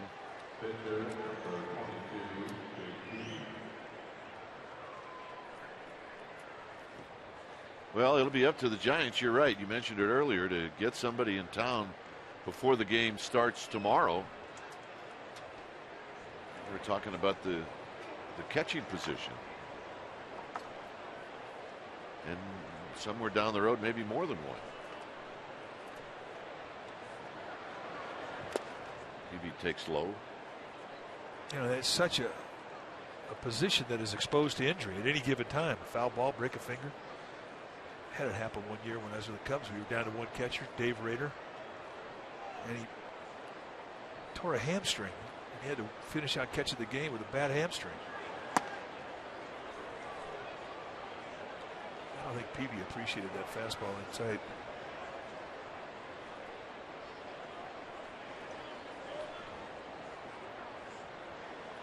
Two balls, no strikes.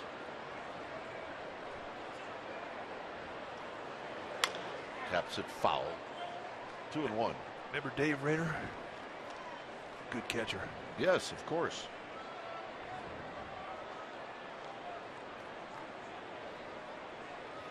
He was a Giant.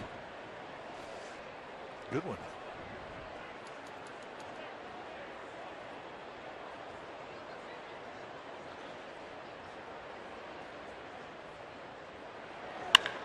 Rope down the left field line, and let's see if Newton can run, and he is on the move, and he is going to score, and Peavy's got an RBI and his second double of the game. That was loud. Do not come inside to me. That's exactly what he's saying to himself. It definitely got his attention when that fastball curled right around his belly button. So let's take a look. Fastball right over the plate at the belt, and he jumps on it. And watch Newton with 2 outs. He's going to get a good jump. And they completely played the defense away from the left field line. Completely exposed it. I think Buster's glad he got forced out. It's been a rough run from first base. Not a problem for Nick Newton. So here's Pagan. And Pagan takes a strike. Jake with 2 doubles tonight. That's the first time that's happened. He also picked up his first RBI of the season.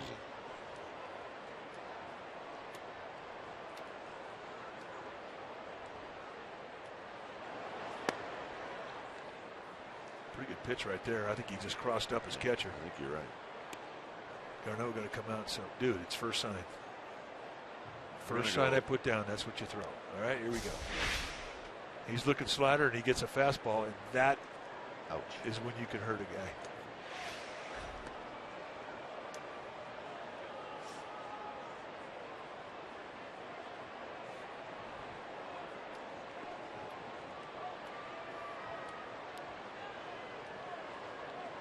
One ball and 1 strike. Pagan's got a couple of hits. Rolls this one foul off his foot.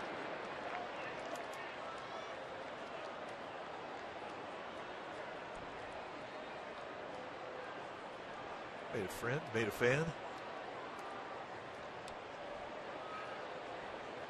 Helps be the littlest guy in the section. Yes, it does.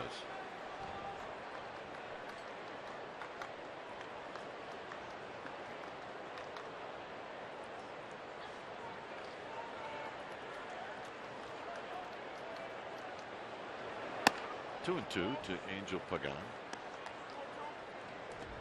Are we starting to see signs of Angel Pagan being healthy? Oh, since he's come back off the disabled list in Los Angeles, he's looked like the Angel Pagan of old.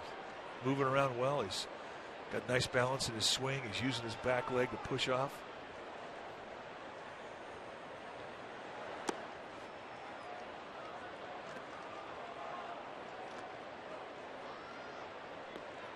You're playing around pain, especially with your legs.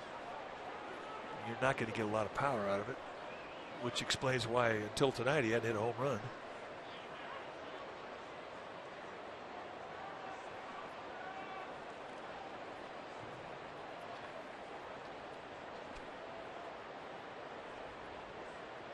Three and 2.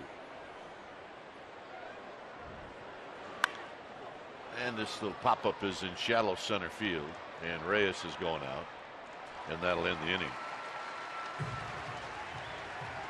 So Jake Peavy with the big hit, his second double, This one down the left field line. It knocks in Noonan, and the Giants lead 5-1.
On CSN Bay Area is brought to you by Heffernan Insurance Brokers. Insurance and financial services for you and your business. Visit hefins.com and by Xfinity, home of the most live sports. Giants with a 5-1 lead as we head to the home half of the 6th inning.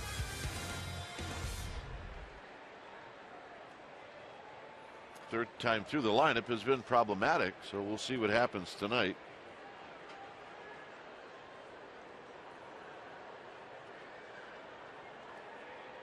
And our stats people and what you just saw, we're not the only people that know this. As Blackman stands in, and he takes low. Blackman has popped out to Crawford twice.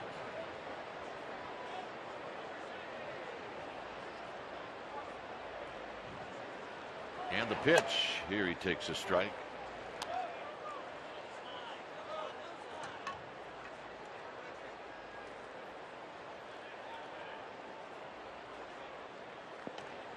One ball and one strike. Reyes to follow, and then Gonzalez.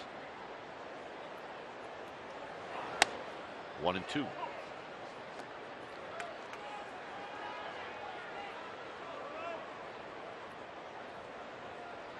you just joined us, Buster Posey initially had the day off. Hector Sanchez injured himself while running down the first base line. Posey is now in the game. 2-2.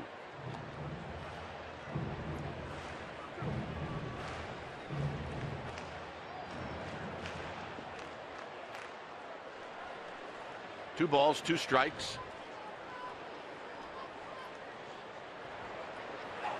This is bounced to Tomlinson, to Noonan. Nice play, big out. You know, as you saw the graphic about the third time through the lineup for Peavy, he knows the deal, and it's a personal challenge for him. I mean, he wants to be a guy that gets the ball to the 8th inning consistently. I mean, he wants a complete game. And it starts to haunt you a little bit when you keep hitting that one speed bump every time out. Here's Reyes. Reyes, who lines it to right, so he'll have a base hit. And now it gets past Blanco. Unbelievable. And Reyes gets into second base. Here's our Geico quote. Chris Heston on facing Carlos Gonzalez.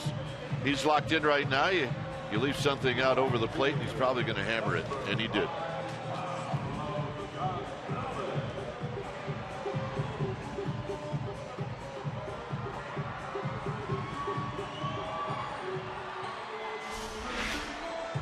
take a look at the extra 90 feet that comes just a little bit of a misjudgment. The ball comes up on it, a little bobble, and for Reyes with his speed, he's going to take advantage of it. So it sets the table for the RBI guys, and here they come.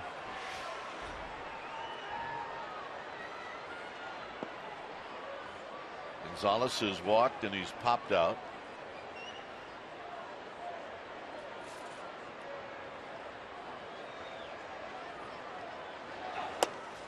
And the first pitch is high, 1-0.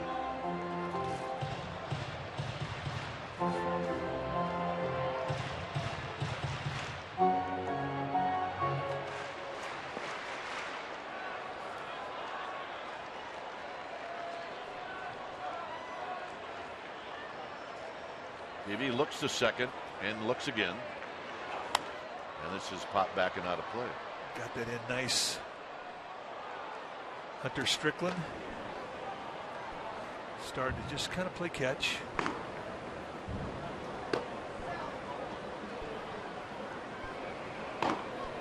Bochy knows how things have gone this year with Peavy, and he's not going to let that happen. And that's why Hunter Strickland is establishing the fastball down the bullpen.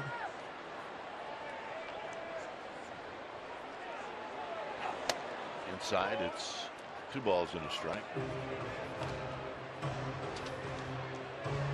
Hector Sanchez, left ankle sprain.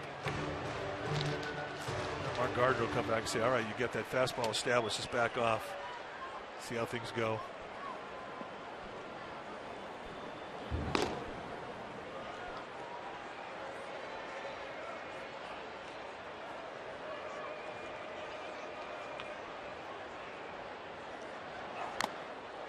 Two and two.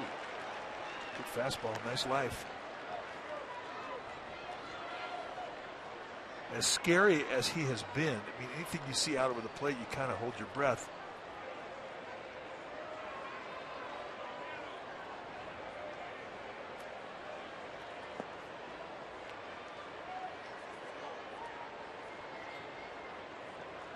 He try and climb a ladder with a fastball too. He's got 2 options here: back foot slider in the dirt, up above the zone with a fastball.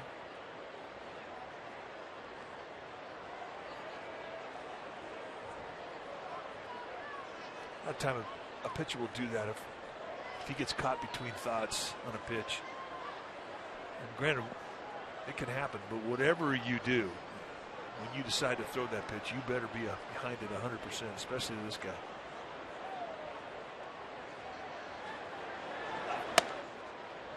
Three and two. Easy take.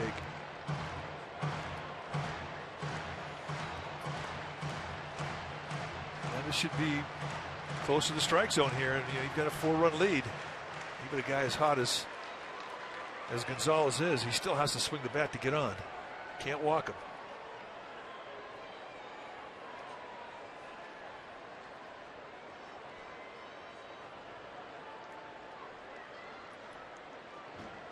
Butcher now not only has the little white tips, but he's also got the white paint on his fingers.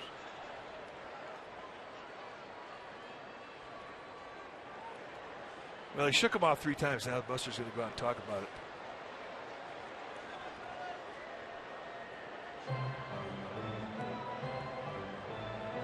And I think the choices are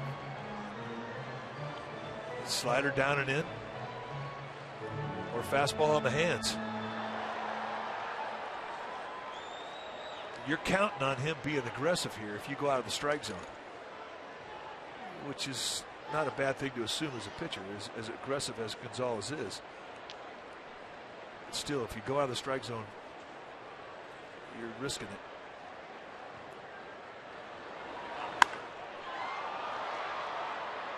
Blanco's going to go over, but this one's going to sail into the seats.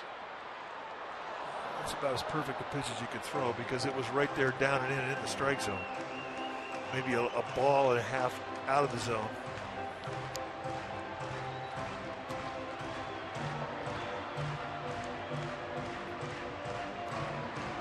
So it stays at 3 and 2.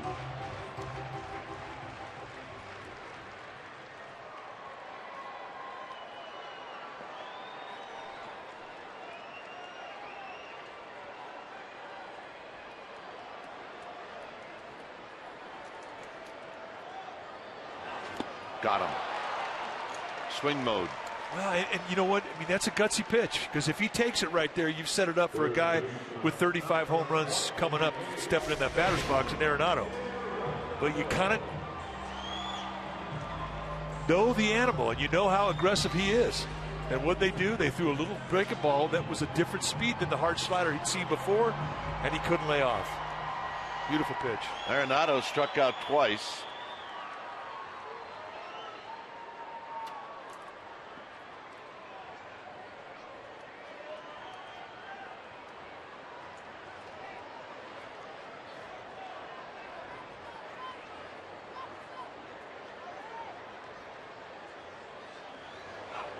And tight, 1 ball and no strikes. Here, he can bust away here. Just aim for that inside corner at the belt. Bring movement that runs in towards Aronado. Well, I think he's established in.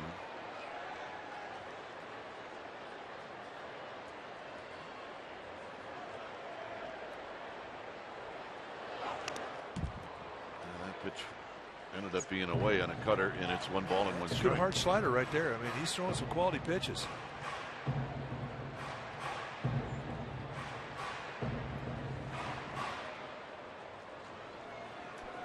Everybody's ready, should they be needed.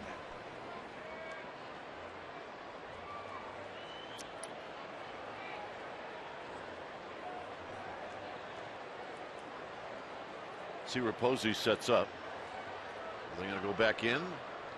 No. 1 and 2. Good hard cutter.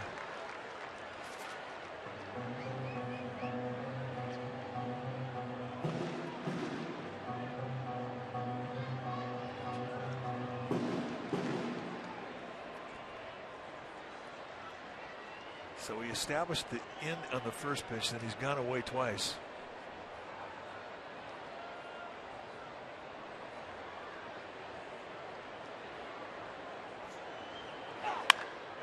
High and deep to left, and gone. So that's 6 games in a row now. Aronado is homered.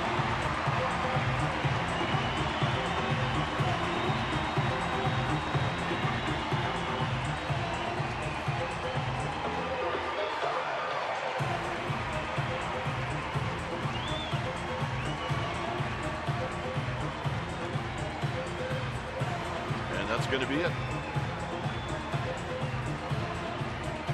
When it's time for a change, think Speedy Oil Change and Auto Service. Your oil change tune-up and smog experts. We'll be back.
So Javier Lopez becomes a new pitcher now for the Giants, and this is the year that he has had, and it has been outstanding. Lefty's hitting 118 against him, and he's going to face a lefty. Justin Morneau, the first baseman for the Rockies, coming in. And the trend continues with Jake Peavy, who really pitched well tonight. And on a 1-2 count, he gives up a home run on a fastball to the location he was trying to get after. I mean, he's beating himself up, but I mean, he made the pitch he wanted to throw.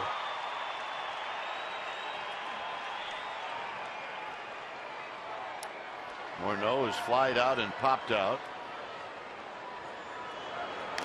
And he rolls this one foul, and it's 0-1.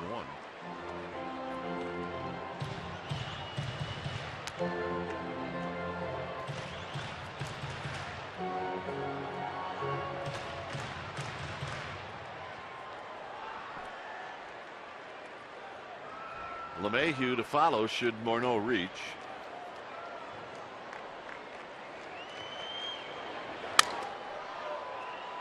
Lopez has got it, and that'll end the inning.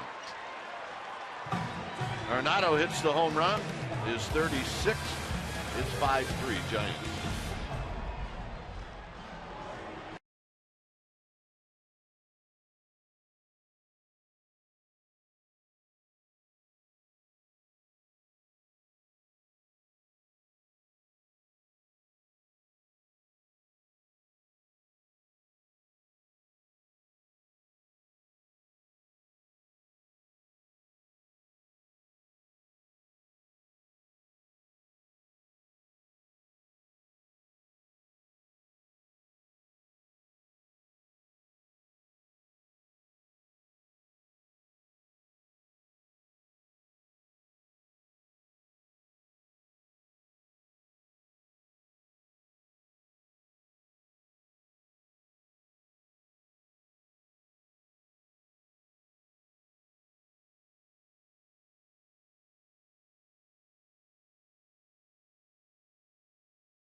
So both starters, Bettis and Peavy. Peavy was rocking along, and then Aronado knocked him out of the park, but pitched well.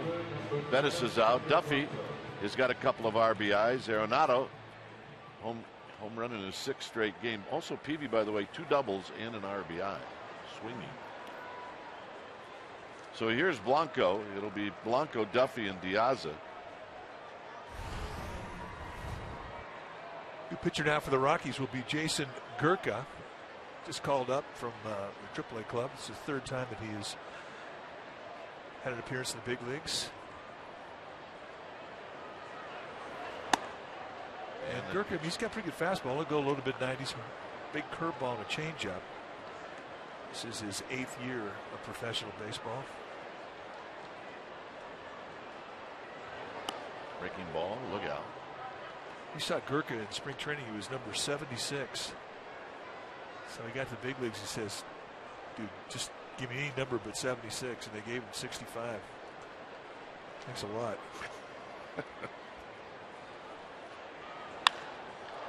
High and deep into right center field. It is out of here. And Blanco with his 4th of the year.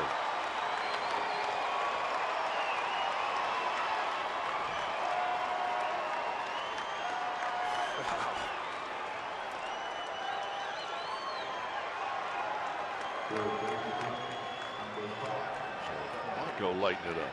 You know what? Oh, yeah. It's about time. Think she's happy? Yes, she is. That was no cheapie. No. That was a big boy home run. Barry Bonds-like. Duffy, a little pop-up. That Morneau will give chase, and he's not going to get there. I mean, you can see what Walt Weiss is thinking coming into this part of the lineup in this inning. You had Blanco, Duffy, Diaz, and Crawford, 3 left-handed hitters. And all Blanco does get up and hit the ball 434 feet.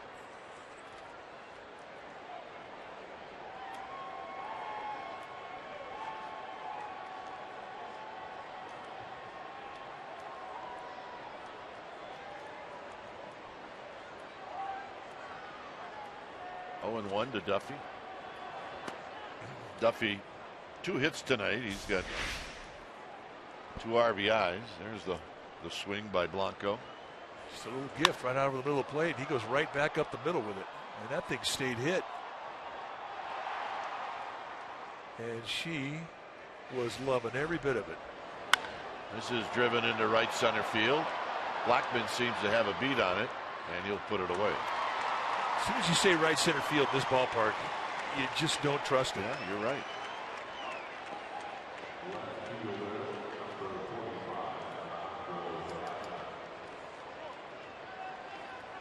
So here's Diaz batting for the third time. He's 1 for 3.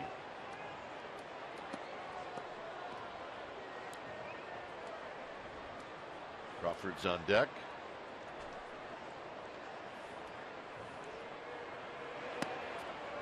Struck. It's good breaking ball there. That's a good thing to do. You hit a home run, you come back, and you get to tell the hitting instructor how you did it.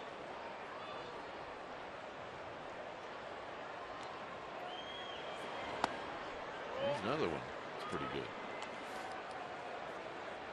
And you know what's great about Bam Bam Eulens is that he'll listen and he'll remember word for word what you say. And then when you're struggling, he'll repeat what you said. And a base hit for Diaz. Remember, he's got pretty good speed, but he's not going to challenge Gonzalez.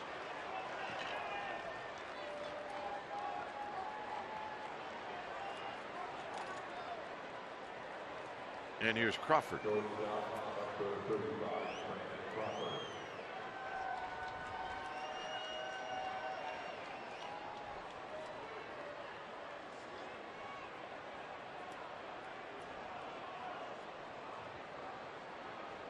Crawford is 0 for 3.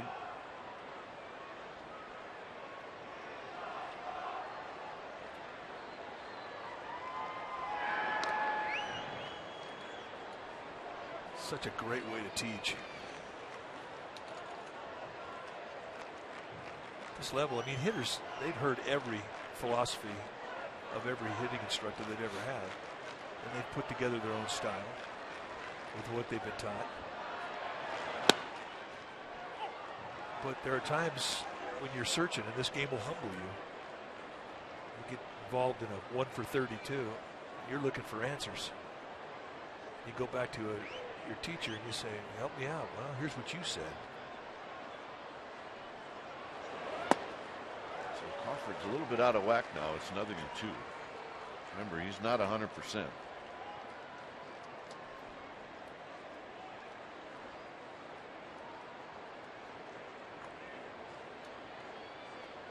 Well, it's also the first time he's seen this kid, and that breaking ball is it's not a cheapie either. That's a good one. On the ground in a base hit, he left it in. So Diaz, who can run extremely well, is going to end up at third. Yeah, but you know what, though? It's just a nice example of what a little recognition will do for you. It gives you a chance. First time you saw that breaking ball overmatched. And like you pointed out, I mean, he hangs this one. See the outside target. This is right on the inside corner. But Crawford saw it out of his hand and watched his lower body. He had good balance through it. He was not on his front foot. See if Walt's going to pull a hamstring this time out. Nope. Close.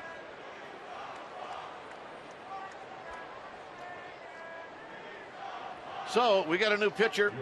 It's 6-3, and we'll be back.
They scored a run on the Blanco home run, and now Tomlinson's going to be facing this young man. Well, Scott Oberg, 50 games this year. He's 3-4 with a 6.13 ERA, but he's got good stuff. You're going to see a mid-90s fastball that he will too. It's four-seaming. Got a good curveball, slider combination. He will throw a changeup. More changeups to lefties than righties.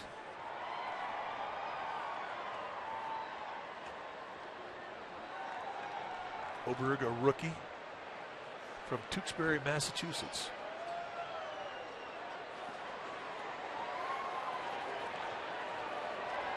I think I know people from there. Well, Bob Tewksbury. Foul back. So they named that city after Bob. Yeah, that's what I'm going with. Wow. Do you have relatives there? I don't, but married one does. Our relatives never wandered outside of Wisconsin. Here's the 0-1, and there's a bluff of a bunt, and it's 1 ball and 1 strike.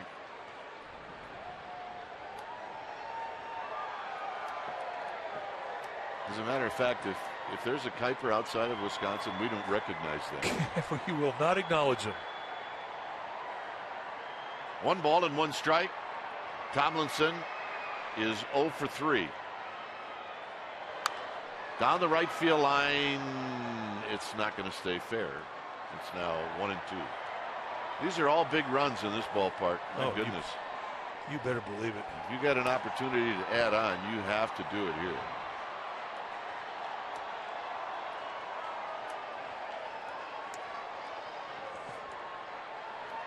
Add on, add on, add on. And say that on the bench every inning.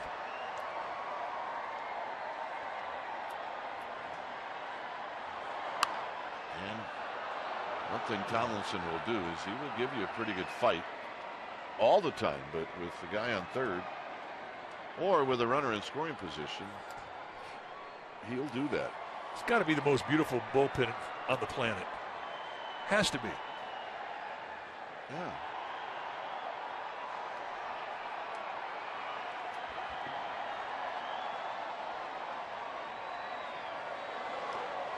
Broadcaster's jinx. Crawford will end down at third. So Posey's, I would think, not likely to hit, although I could be wrong. I'm putting intentional walk down. If you're looking for the earthquakes, it's on CSN Plus, and it's on right now.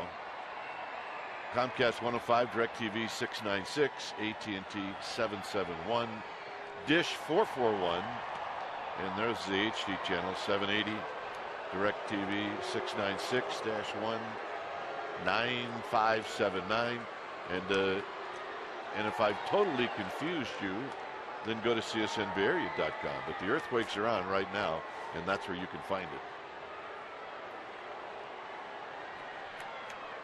I could read what she was saying. She was saying, boo. She's getting into it, too.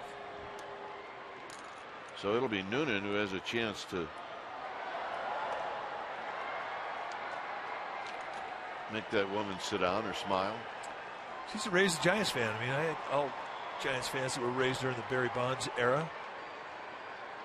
Does not like the intentional walk. Somewhere, someone's hanging a rubber chicken that came out of Mario Alioto's garage. I think you're right. He's got like 32,000 of them in there.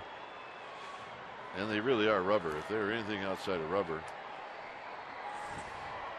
he might use it in his fireplace, but that is not possible. Barry Bonds, when he would get his intentional walks and he'd get record numbers of them every year, Giants fan would wave rubber chickens at the pitcher. And they hang them up down the right field line. And then they would hang them up just like they do the K's on the right field side. So here's Noonan. Ooh, almost to the backstop. 1 ball and no strikes. Noonan doubled in a run in the second. He reached on a fielder's choice in the sixth and scored. Marlon Byrd has come out of the on-deck circle. Would love to get a chance to hit.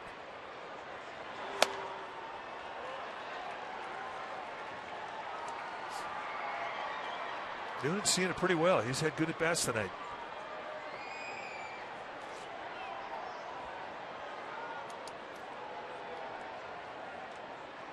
See if he gets something to hit here. He does not. It's 3-0. And now the pressure builds.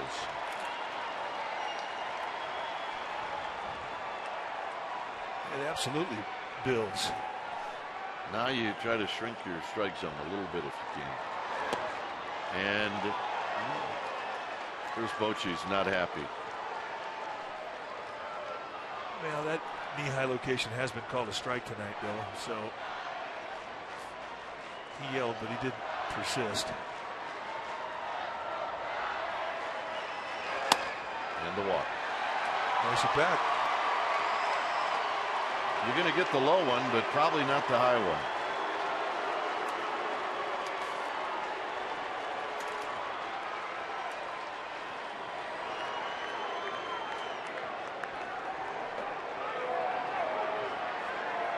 Now Bird's going to hit.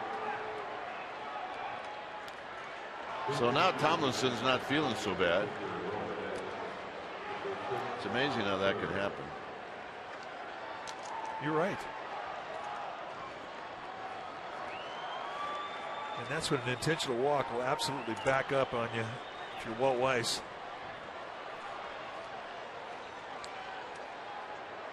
You have to believe your pitcher's going to throw strikes, and when he can't, that can be frustrating for a manager. So here's Bird. And Bird rolls when fouled as he offers at the very first pitch. So Wild with the fastball. Garneau, the catcher, calls a slider. Oberg puts it right in the strike zone.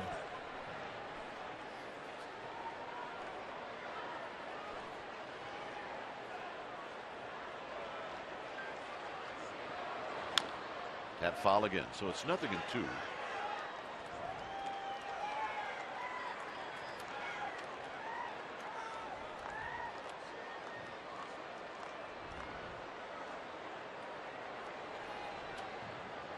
So Bird 1 for his last 18.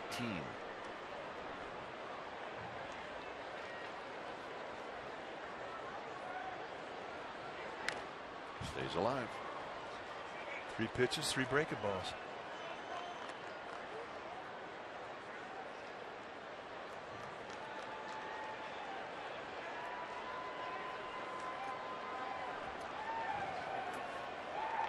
Eight grand slams this year, and Marlon Bird's got one of them.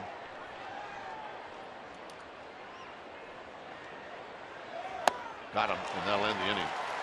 Giants pick up a pair.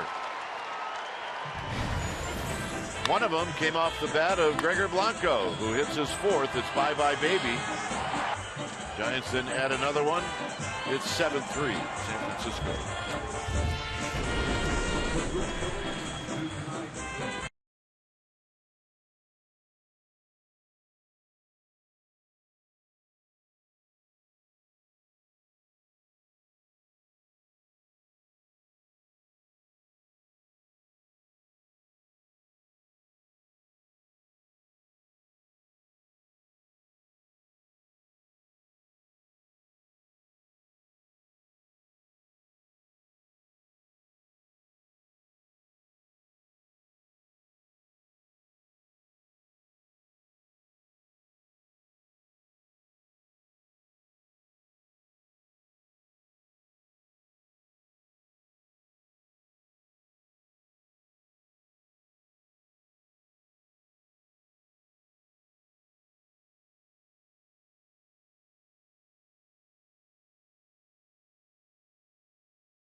At Coors Field, a very festive crowd tonight. Giants lead 7-3. When it's time for a change, think Speedy Oil Change and Auto Service. Your oil change tune-up and smog experts. So Bruce Bochy now gives the ball to Hunter Strickland, who has had a great year. 43 games, 2-3. Is his record 1.91 ERA. 45 strikeouts against 8 walks. Mid to high 90s, more highs than mids. 2 types of movement, hard slider and a split. Go get him. And it's LeMahieu who will hit first. And there's a first pitch slider inside. 1 ball and no strikes. After what the Rockies watched last night, the way Hunter Strickland threw the ball, they are not looking for sliders. I don't believe so. He was 99-100 with his velocity on the fastball. Didn't throw anything but fastballs. Foul back. There's that fastball we're talking about. And it's 98.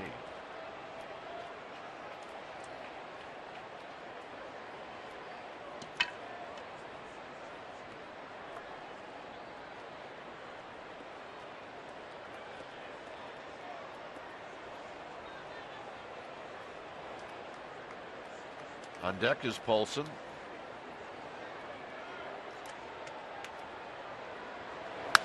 And a shot down the right field line. That'll be foul. So it's 1-2. Ball dudes go commando here. No gloves.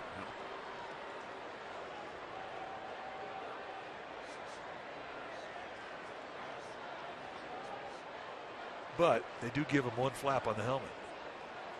Wrong side. It's to the bleacher side too. You'd think. Come on.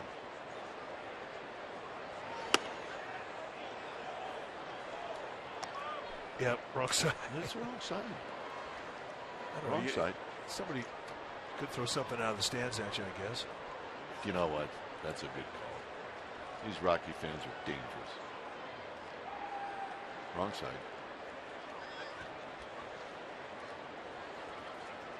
2-2 pitch. Out of play. This one headed to the upper deck. It'll make it. And it'll stay up there. That makes it a good ballpark. John Miller would say, if you can't have a foul ball in every level, it's not a good ball yard.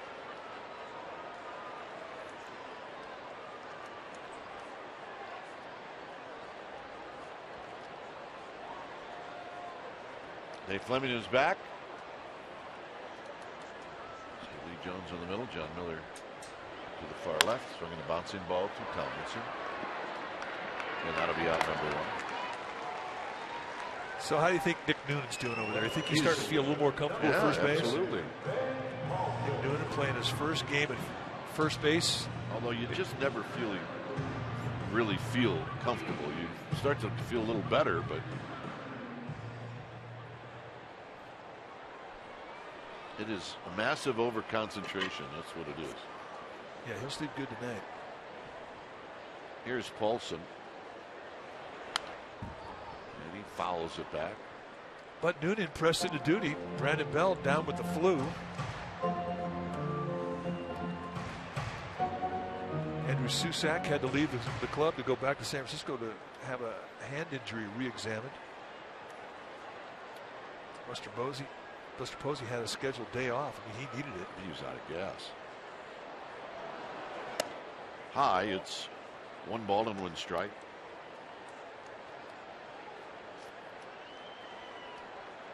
There might be a number of different options headed to the airport as we speak, coming into Denver.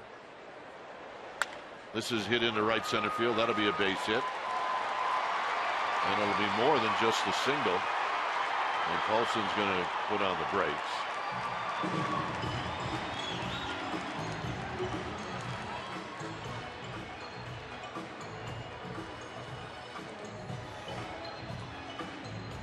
So that'll bring up Dustin Garneau.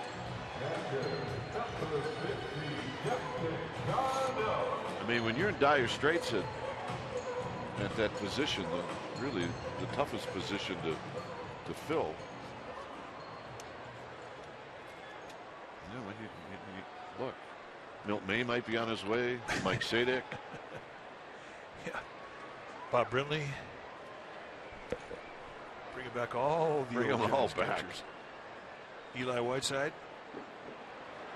There's a strike at the knees.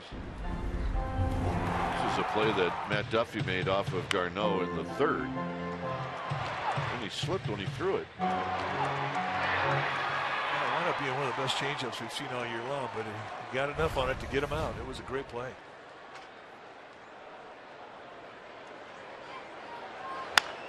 Hit on the ground to Duffy. And Duffy's got it. You know, when I mentioned Eli Whiteside's name, that is a consideration. This guy traveled 930 miles to meet Buster Posey. Well, the guy sitting to his right is going, seriously? You didn't come here to meet me, to see me? It's a good-looking crowd, though. Oh, yeah. Brought their glove, their sign. Good-looking crowd.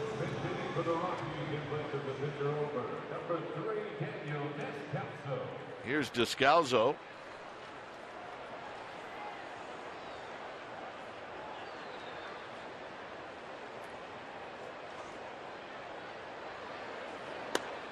And he takes a call strike.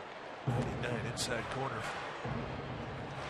I think Descalzo went up there to take one just to see, try and time. Smart hitter. Out of UC Davis. Foul back. 0-2. Good baseball program. A lot of good baseball programs in the Bay Area. Northern California.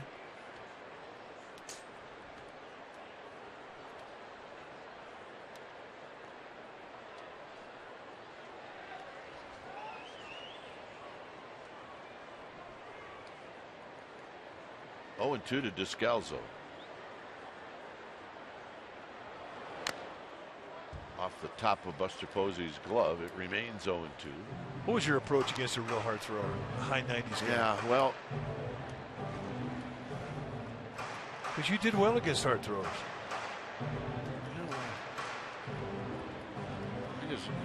If I got a really good pitch, if you can do it, you just really want to make sure that you can put it in play. Because you just never quite know when you're going to get a hard thrower's breaking ball, which is just going to lock you up. But you have to lay off with a high fastball. If you can get that hard thrower to bring it down, then you got a really good shot.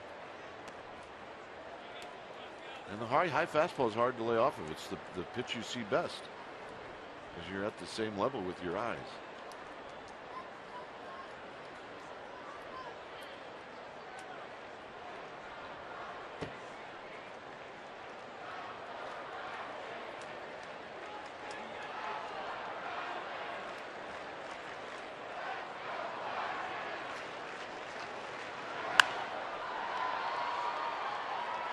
Diaza with room, and that's going to end the inning. So we will head to the 8th. Giants with a 4-run lead.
Friday is the 11th. That's a 7:15 start.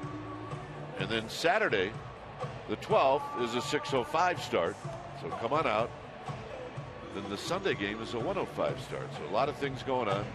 The Fiesta Gigantes presented by Coors Light. That's all going to happen on Saturday. Visit sfgiants.com/tickets. When it's time for a change, think Speedy Oil Change and Auto Service, your oil change tune-up and smog experts. New pitcher now for the Rockies will be Gonzalez-Germain. And this is what he has done. Swingman. Most of his time has been spent out of the bullpen, but he has made a start. 5.81 ERA and 26 1/3. Good fastball, low to mid-90s, hard slider and a changeup. Go get him. And it is the top of the order.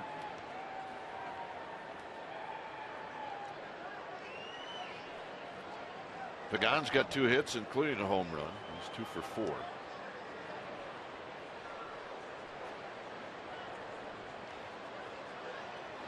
And he shoots it up the middle.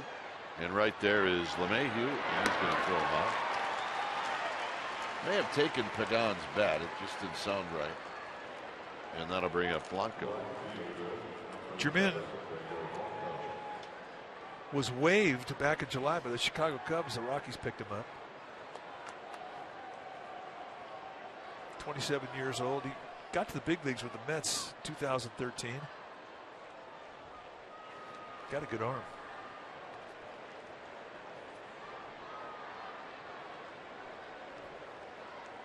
Just another mid-90s fastball. Oh, yeah. There's a pitch down low.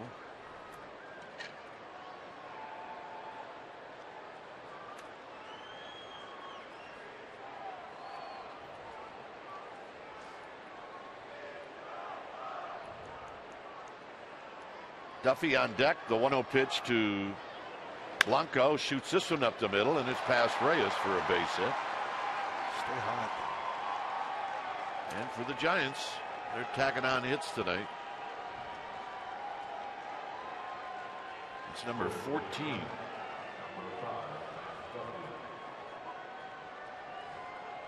So here's Duffy.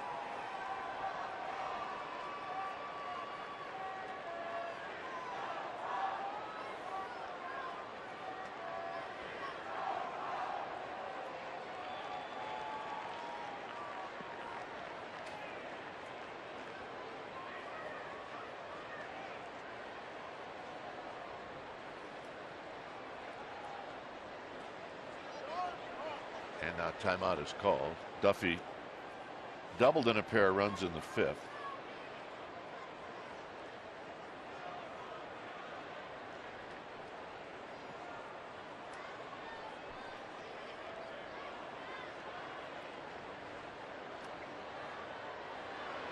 And he loops one to right. Gonzalez is coming in, and it's going to fall. So Duffy's got his 3rd hit, and the Giants have their 15th hit. He'll take that one. You're right. He's hit some balls hard in this series and got nothing out of it. He'll take that one. A little fillet job down the right field line. If you watched Guigar Blanco, he'd kind of rock in a hard place getting off first base because if you break, you don't know if Gonzalez is going to catch the ball out in right field with his arm. He's got the extendo glove, too.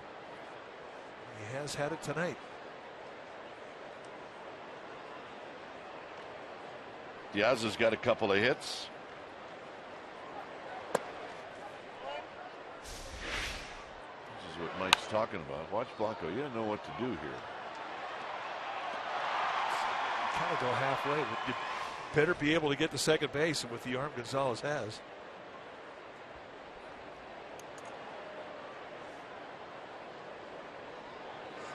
This is shot on the ground. This one could be a pair. And it is. Bottom of the 8th coming up. It'll be the top of the order.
Live highlights, reaction, and analysis, and it's all coming up right after the game. Hey, what time is it? It is ice cream time. When it's time for a change, think Speedy Oil Change and Auto Service, your oil change tune-up and smog experts. So Josh Osich takes the ball from Bruce Bochy, and this is the 23rd appearance of the year for Osich. 1-0 with a 1.47 ERA. And he really has opened eyes around the big leagues. Talking to some scouts last night, and all they wanted to talk about was Josh Osich. Mid to high 90s with the velocity in the fastball, hard slider, and a changeup, and all three are good. So it'll be Charlie Blackmon to lead things off.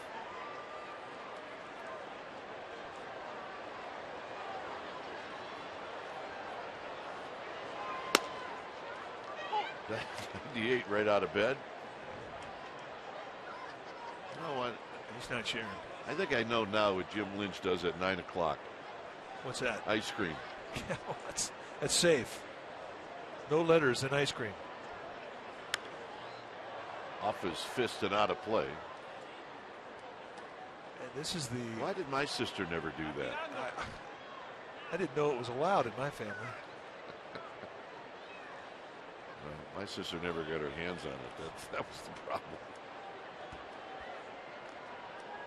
0-2.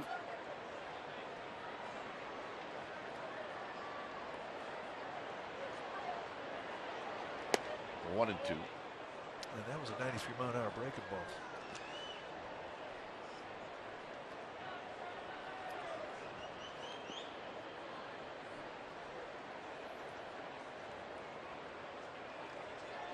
Reyes to follow. In the dirt, 2-2. And that was the changeup. So he has dragged him through the garden. He showed him what he has. Oh, yeah. And so that's how you learn how to wave right there. You get taught.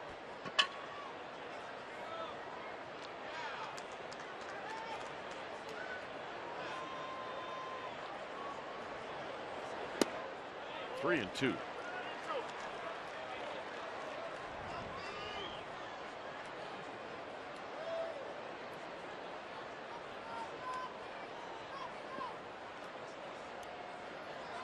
Well, this has to be right down the middle. Yeah, with a 4-run lead, you bet. Can't walk him. And it is, and it's foul. Or you can throw a nasty 92-mile-an-hour slider. What's up with that? I mean, come on. Why didn't we think of that?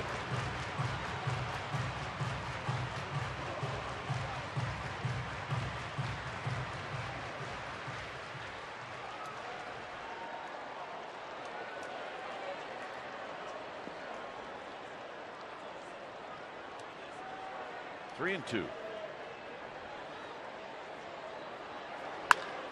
Hit into center field, but Pagan's got a beat on it. 1 out. An 0 for 4 night for Charlie Blackmon. Those are rare. So here's Reyes.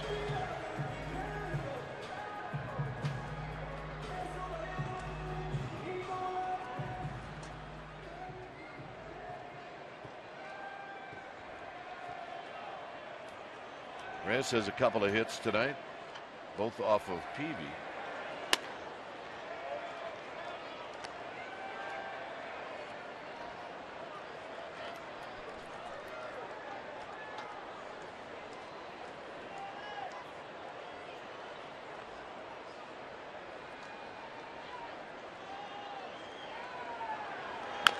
Bounces this one foul. Peavy had a good night on the mound and in the batter's box. 2 doubles tonight for Jake Peavy. And they were smoked. Yeah, he did. He hit the ball hard.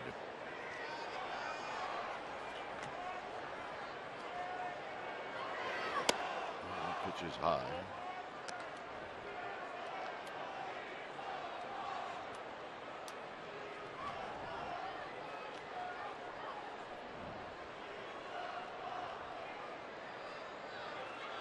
Two and 1.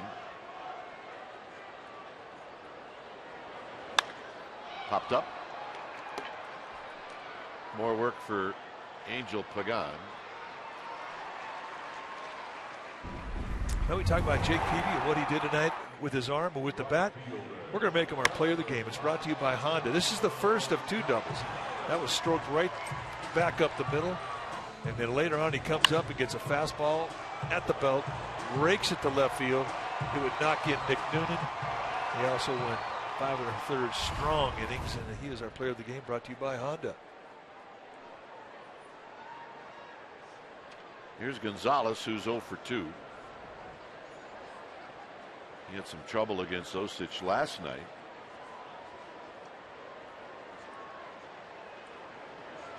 And that first pitch is low.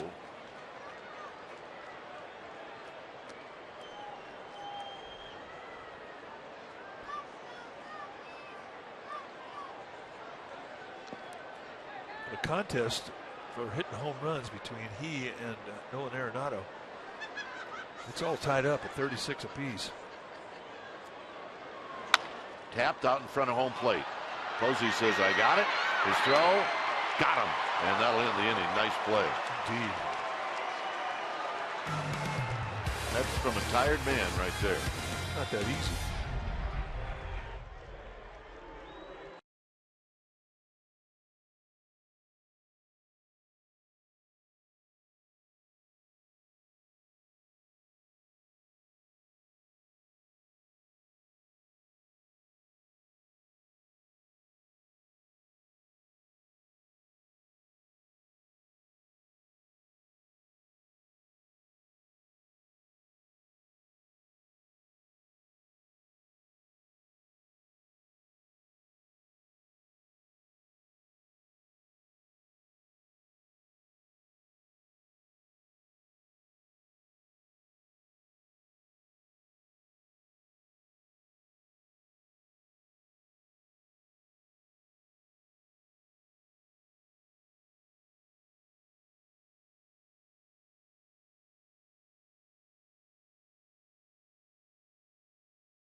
And here's the new pitcher. Well, it's Miguel Castro, and this is what he has done in 14 games with the Blue Jays in Colorado. 0-3 to 6.59 ERA.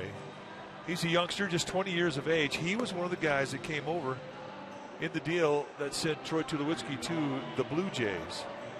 And he is a hard thrower, mid to high 90s. With a hard slider. He's also got a changeup. 6'5", 190-pounder. And the 4th inning, in case you missed it, Hector Sanchez tried to bunt for a hit. We thought he had a hit. But then when he got down the line, he turned his ankle. Right there. See, he turned it. You see, so many guys turn it on the inside, but he did.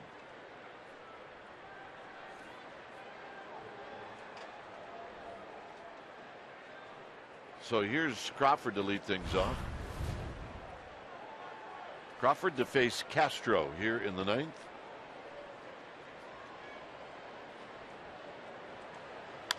a foul back. He was looking for one thing and he got it.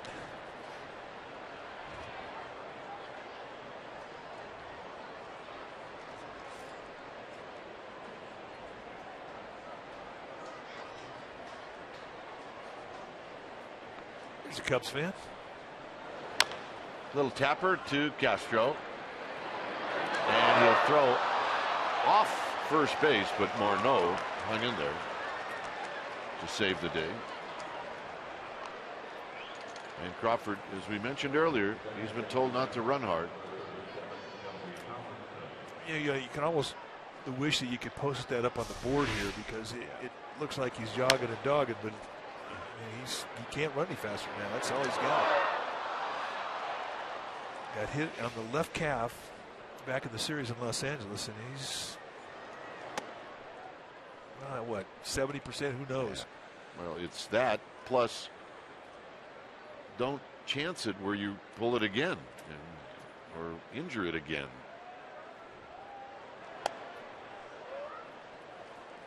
Kind of saw what the Giants' record was without him.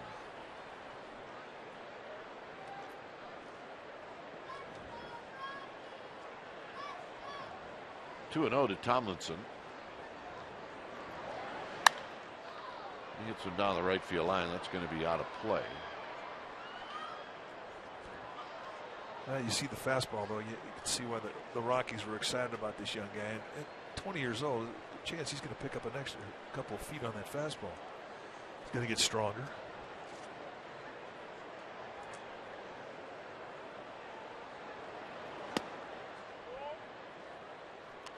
A 2-1 breaking ball, 3-1.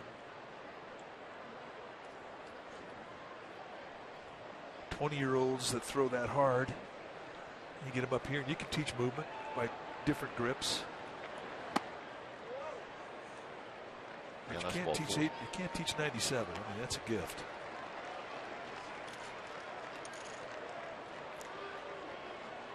So here's Posey.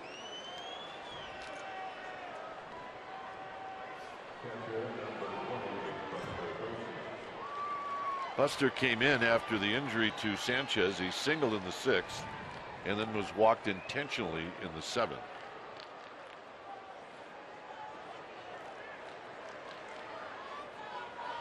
Guys that throw hard, and we say this a lot, but guys that throw hard really don't impress Buster Posey. He is an excellent fastball hitter. 2-0. Well, Garneau, the catcher, is going to come out there and tell him one thing: quit overthrowing the ball. But when you're 20 years old, I mean, you're a fan of the game. You watch the game. I mean, you're facing a guy who's been an MVP and a World Series hero. Now all of a sudden, you amp it up a little bit. You try and throw harder. They call it pitching to a baseball card, and it does change a young pitcher. And Garneau just was out there calming him down, saying, "Hey, you watch my glove. You don't watch the guy in the batter's box, and quit overthrowing." Okay.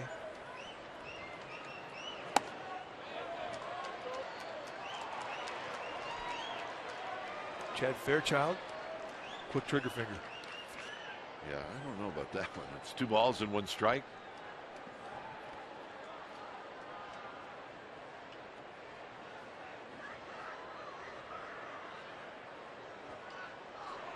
Runner goes high into center field. Blackman in front of the wall makes the catch. That's the way it's been for Buster Posey the last month.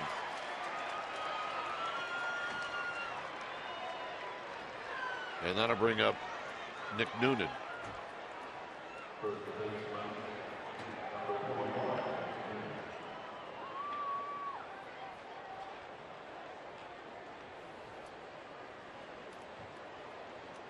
Noonan has 2 RBIs in the game tonight.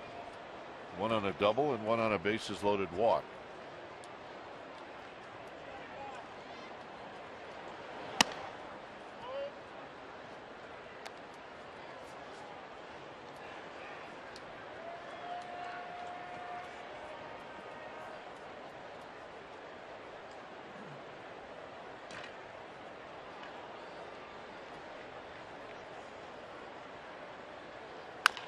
On the ground to LeMahieu, and that'll end the inning.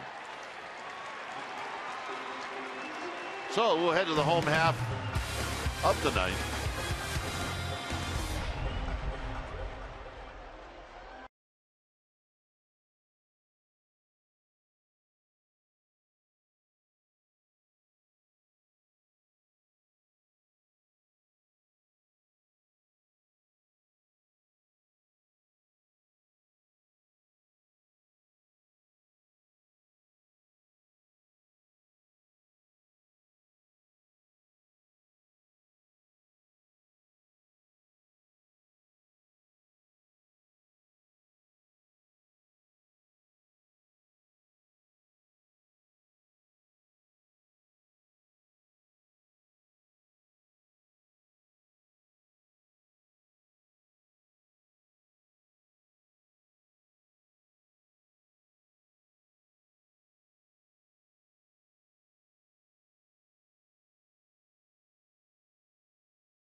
Santiago Casilla comes into the game.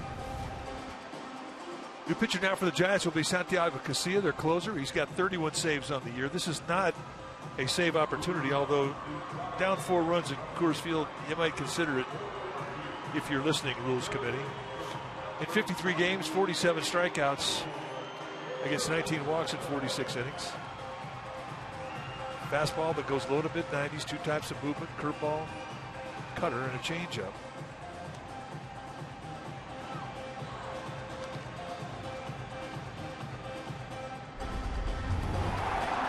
This was the home run that Aronado hit off of Peavy. Peavy had pretty good success against Aronado in the first 2 at-bats. So here he is facing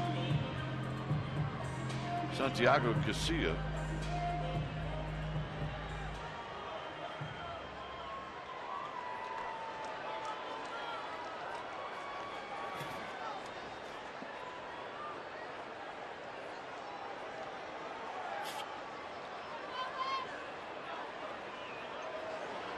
And a first pitch strike.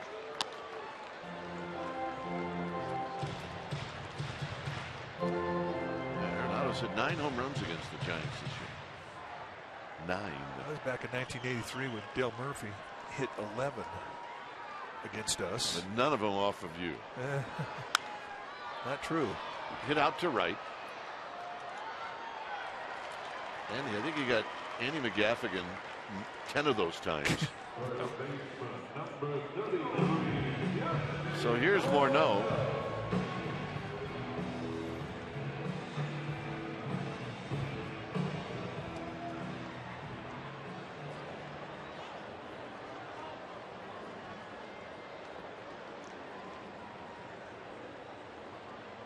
Morneau's had really good numbers lifetime against Casilla.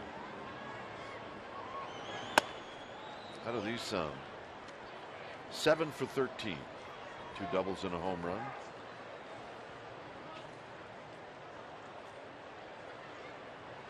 Tonight, however, he's 0 for 3.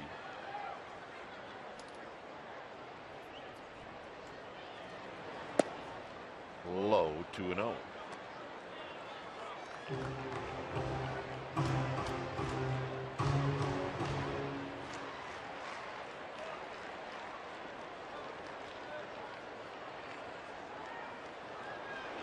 And a strike, so Casilla comes in.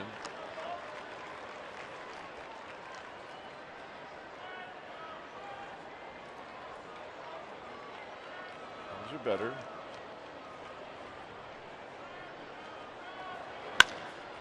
Crawford got it. 2 down. Wow, that was loud. But hey, Giants trying to turn around a 7-game slide and a huge worm, and every once in a while you're going to need an atom ball to do it. And this one had some flames on it. So here's LeMahieu.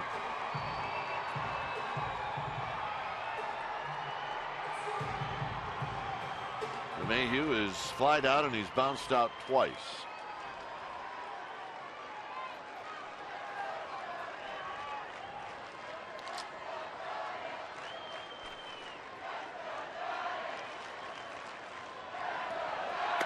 Pitch, it's down low.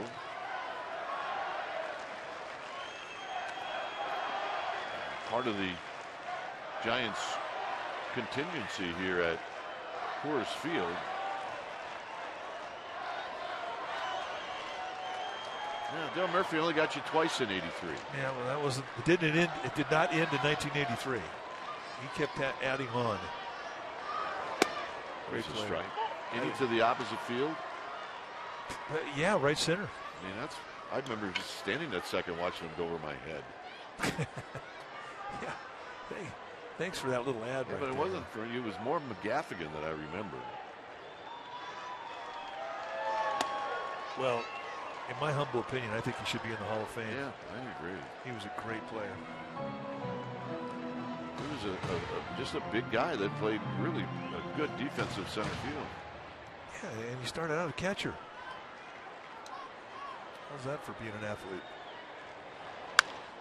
Down the right field line, foul. Yeah, so they're telling us in the truck that Dale Murphy got you 5 times in 86 at bats. Yep. But you got him 24 times. You struck him out. See ya. It doesn't matter. He gone. He got me 5 times. He wins. That's how it works. You face him 4 times in a game. You strike him out 3 times. He hits a home run. He wins. Yeah. It's not fair. Down low, 3-2.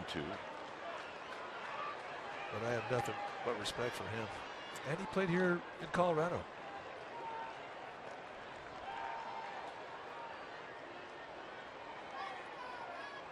She's really happy. Gregor Blanco hit a home run tonight. She's talking about the pitch he hit, where he hit it, how loud it was. Good scout report.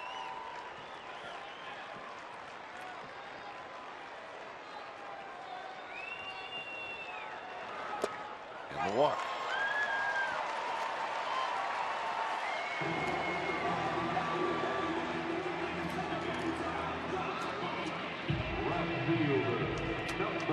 So here's Ben Paulson. Giants been trying to get off the 69th victory for a week, trying to get into the 70s in the win column. It's not been easy. This could be the game where you just go on a roll and you don't lose for a while. Come on. Well, that's the plan.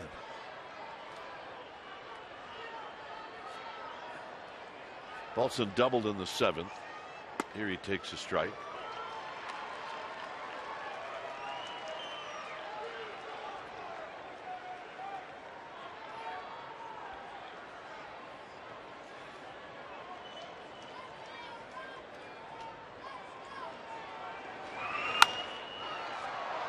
Out to Diaza, and the Giants are going to snap their 7-game losing streak, and they win today in a game where you looked at the lineup and you're thinking, what? and look what happens. Peavy pitches extremely good baseball. They bang out 15 hits, and the bullpen is terrific. Indeed they were. And you're right. You saw that lineup. You were thinking that it was going to be another one. But the Giants played their tails off, which they had to do. With the odds stacked up against them, they played great baseball, and it was really Jake Peavy that set the tone of the night. Final score, Giants 7, Rockies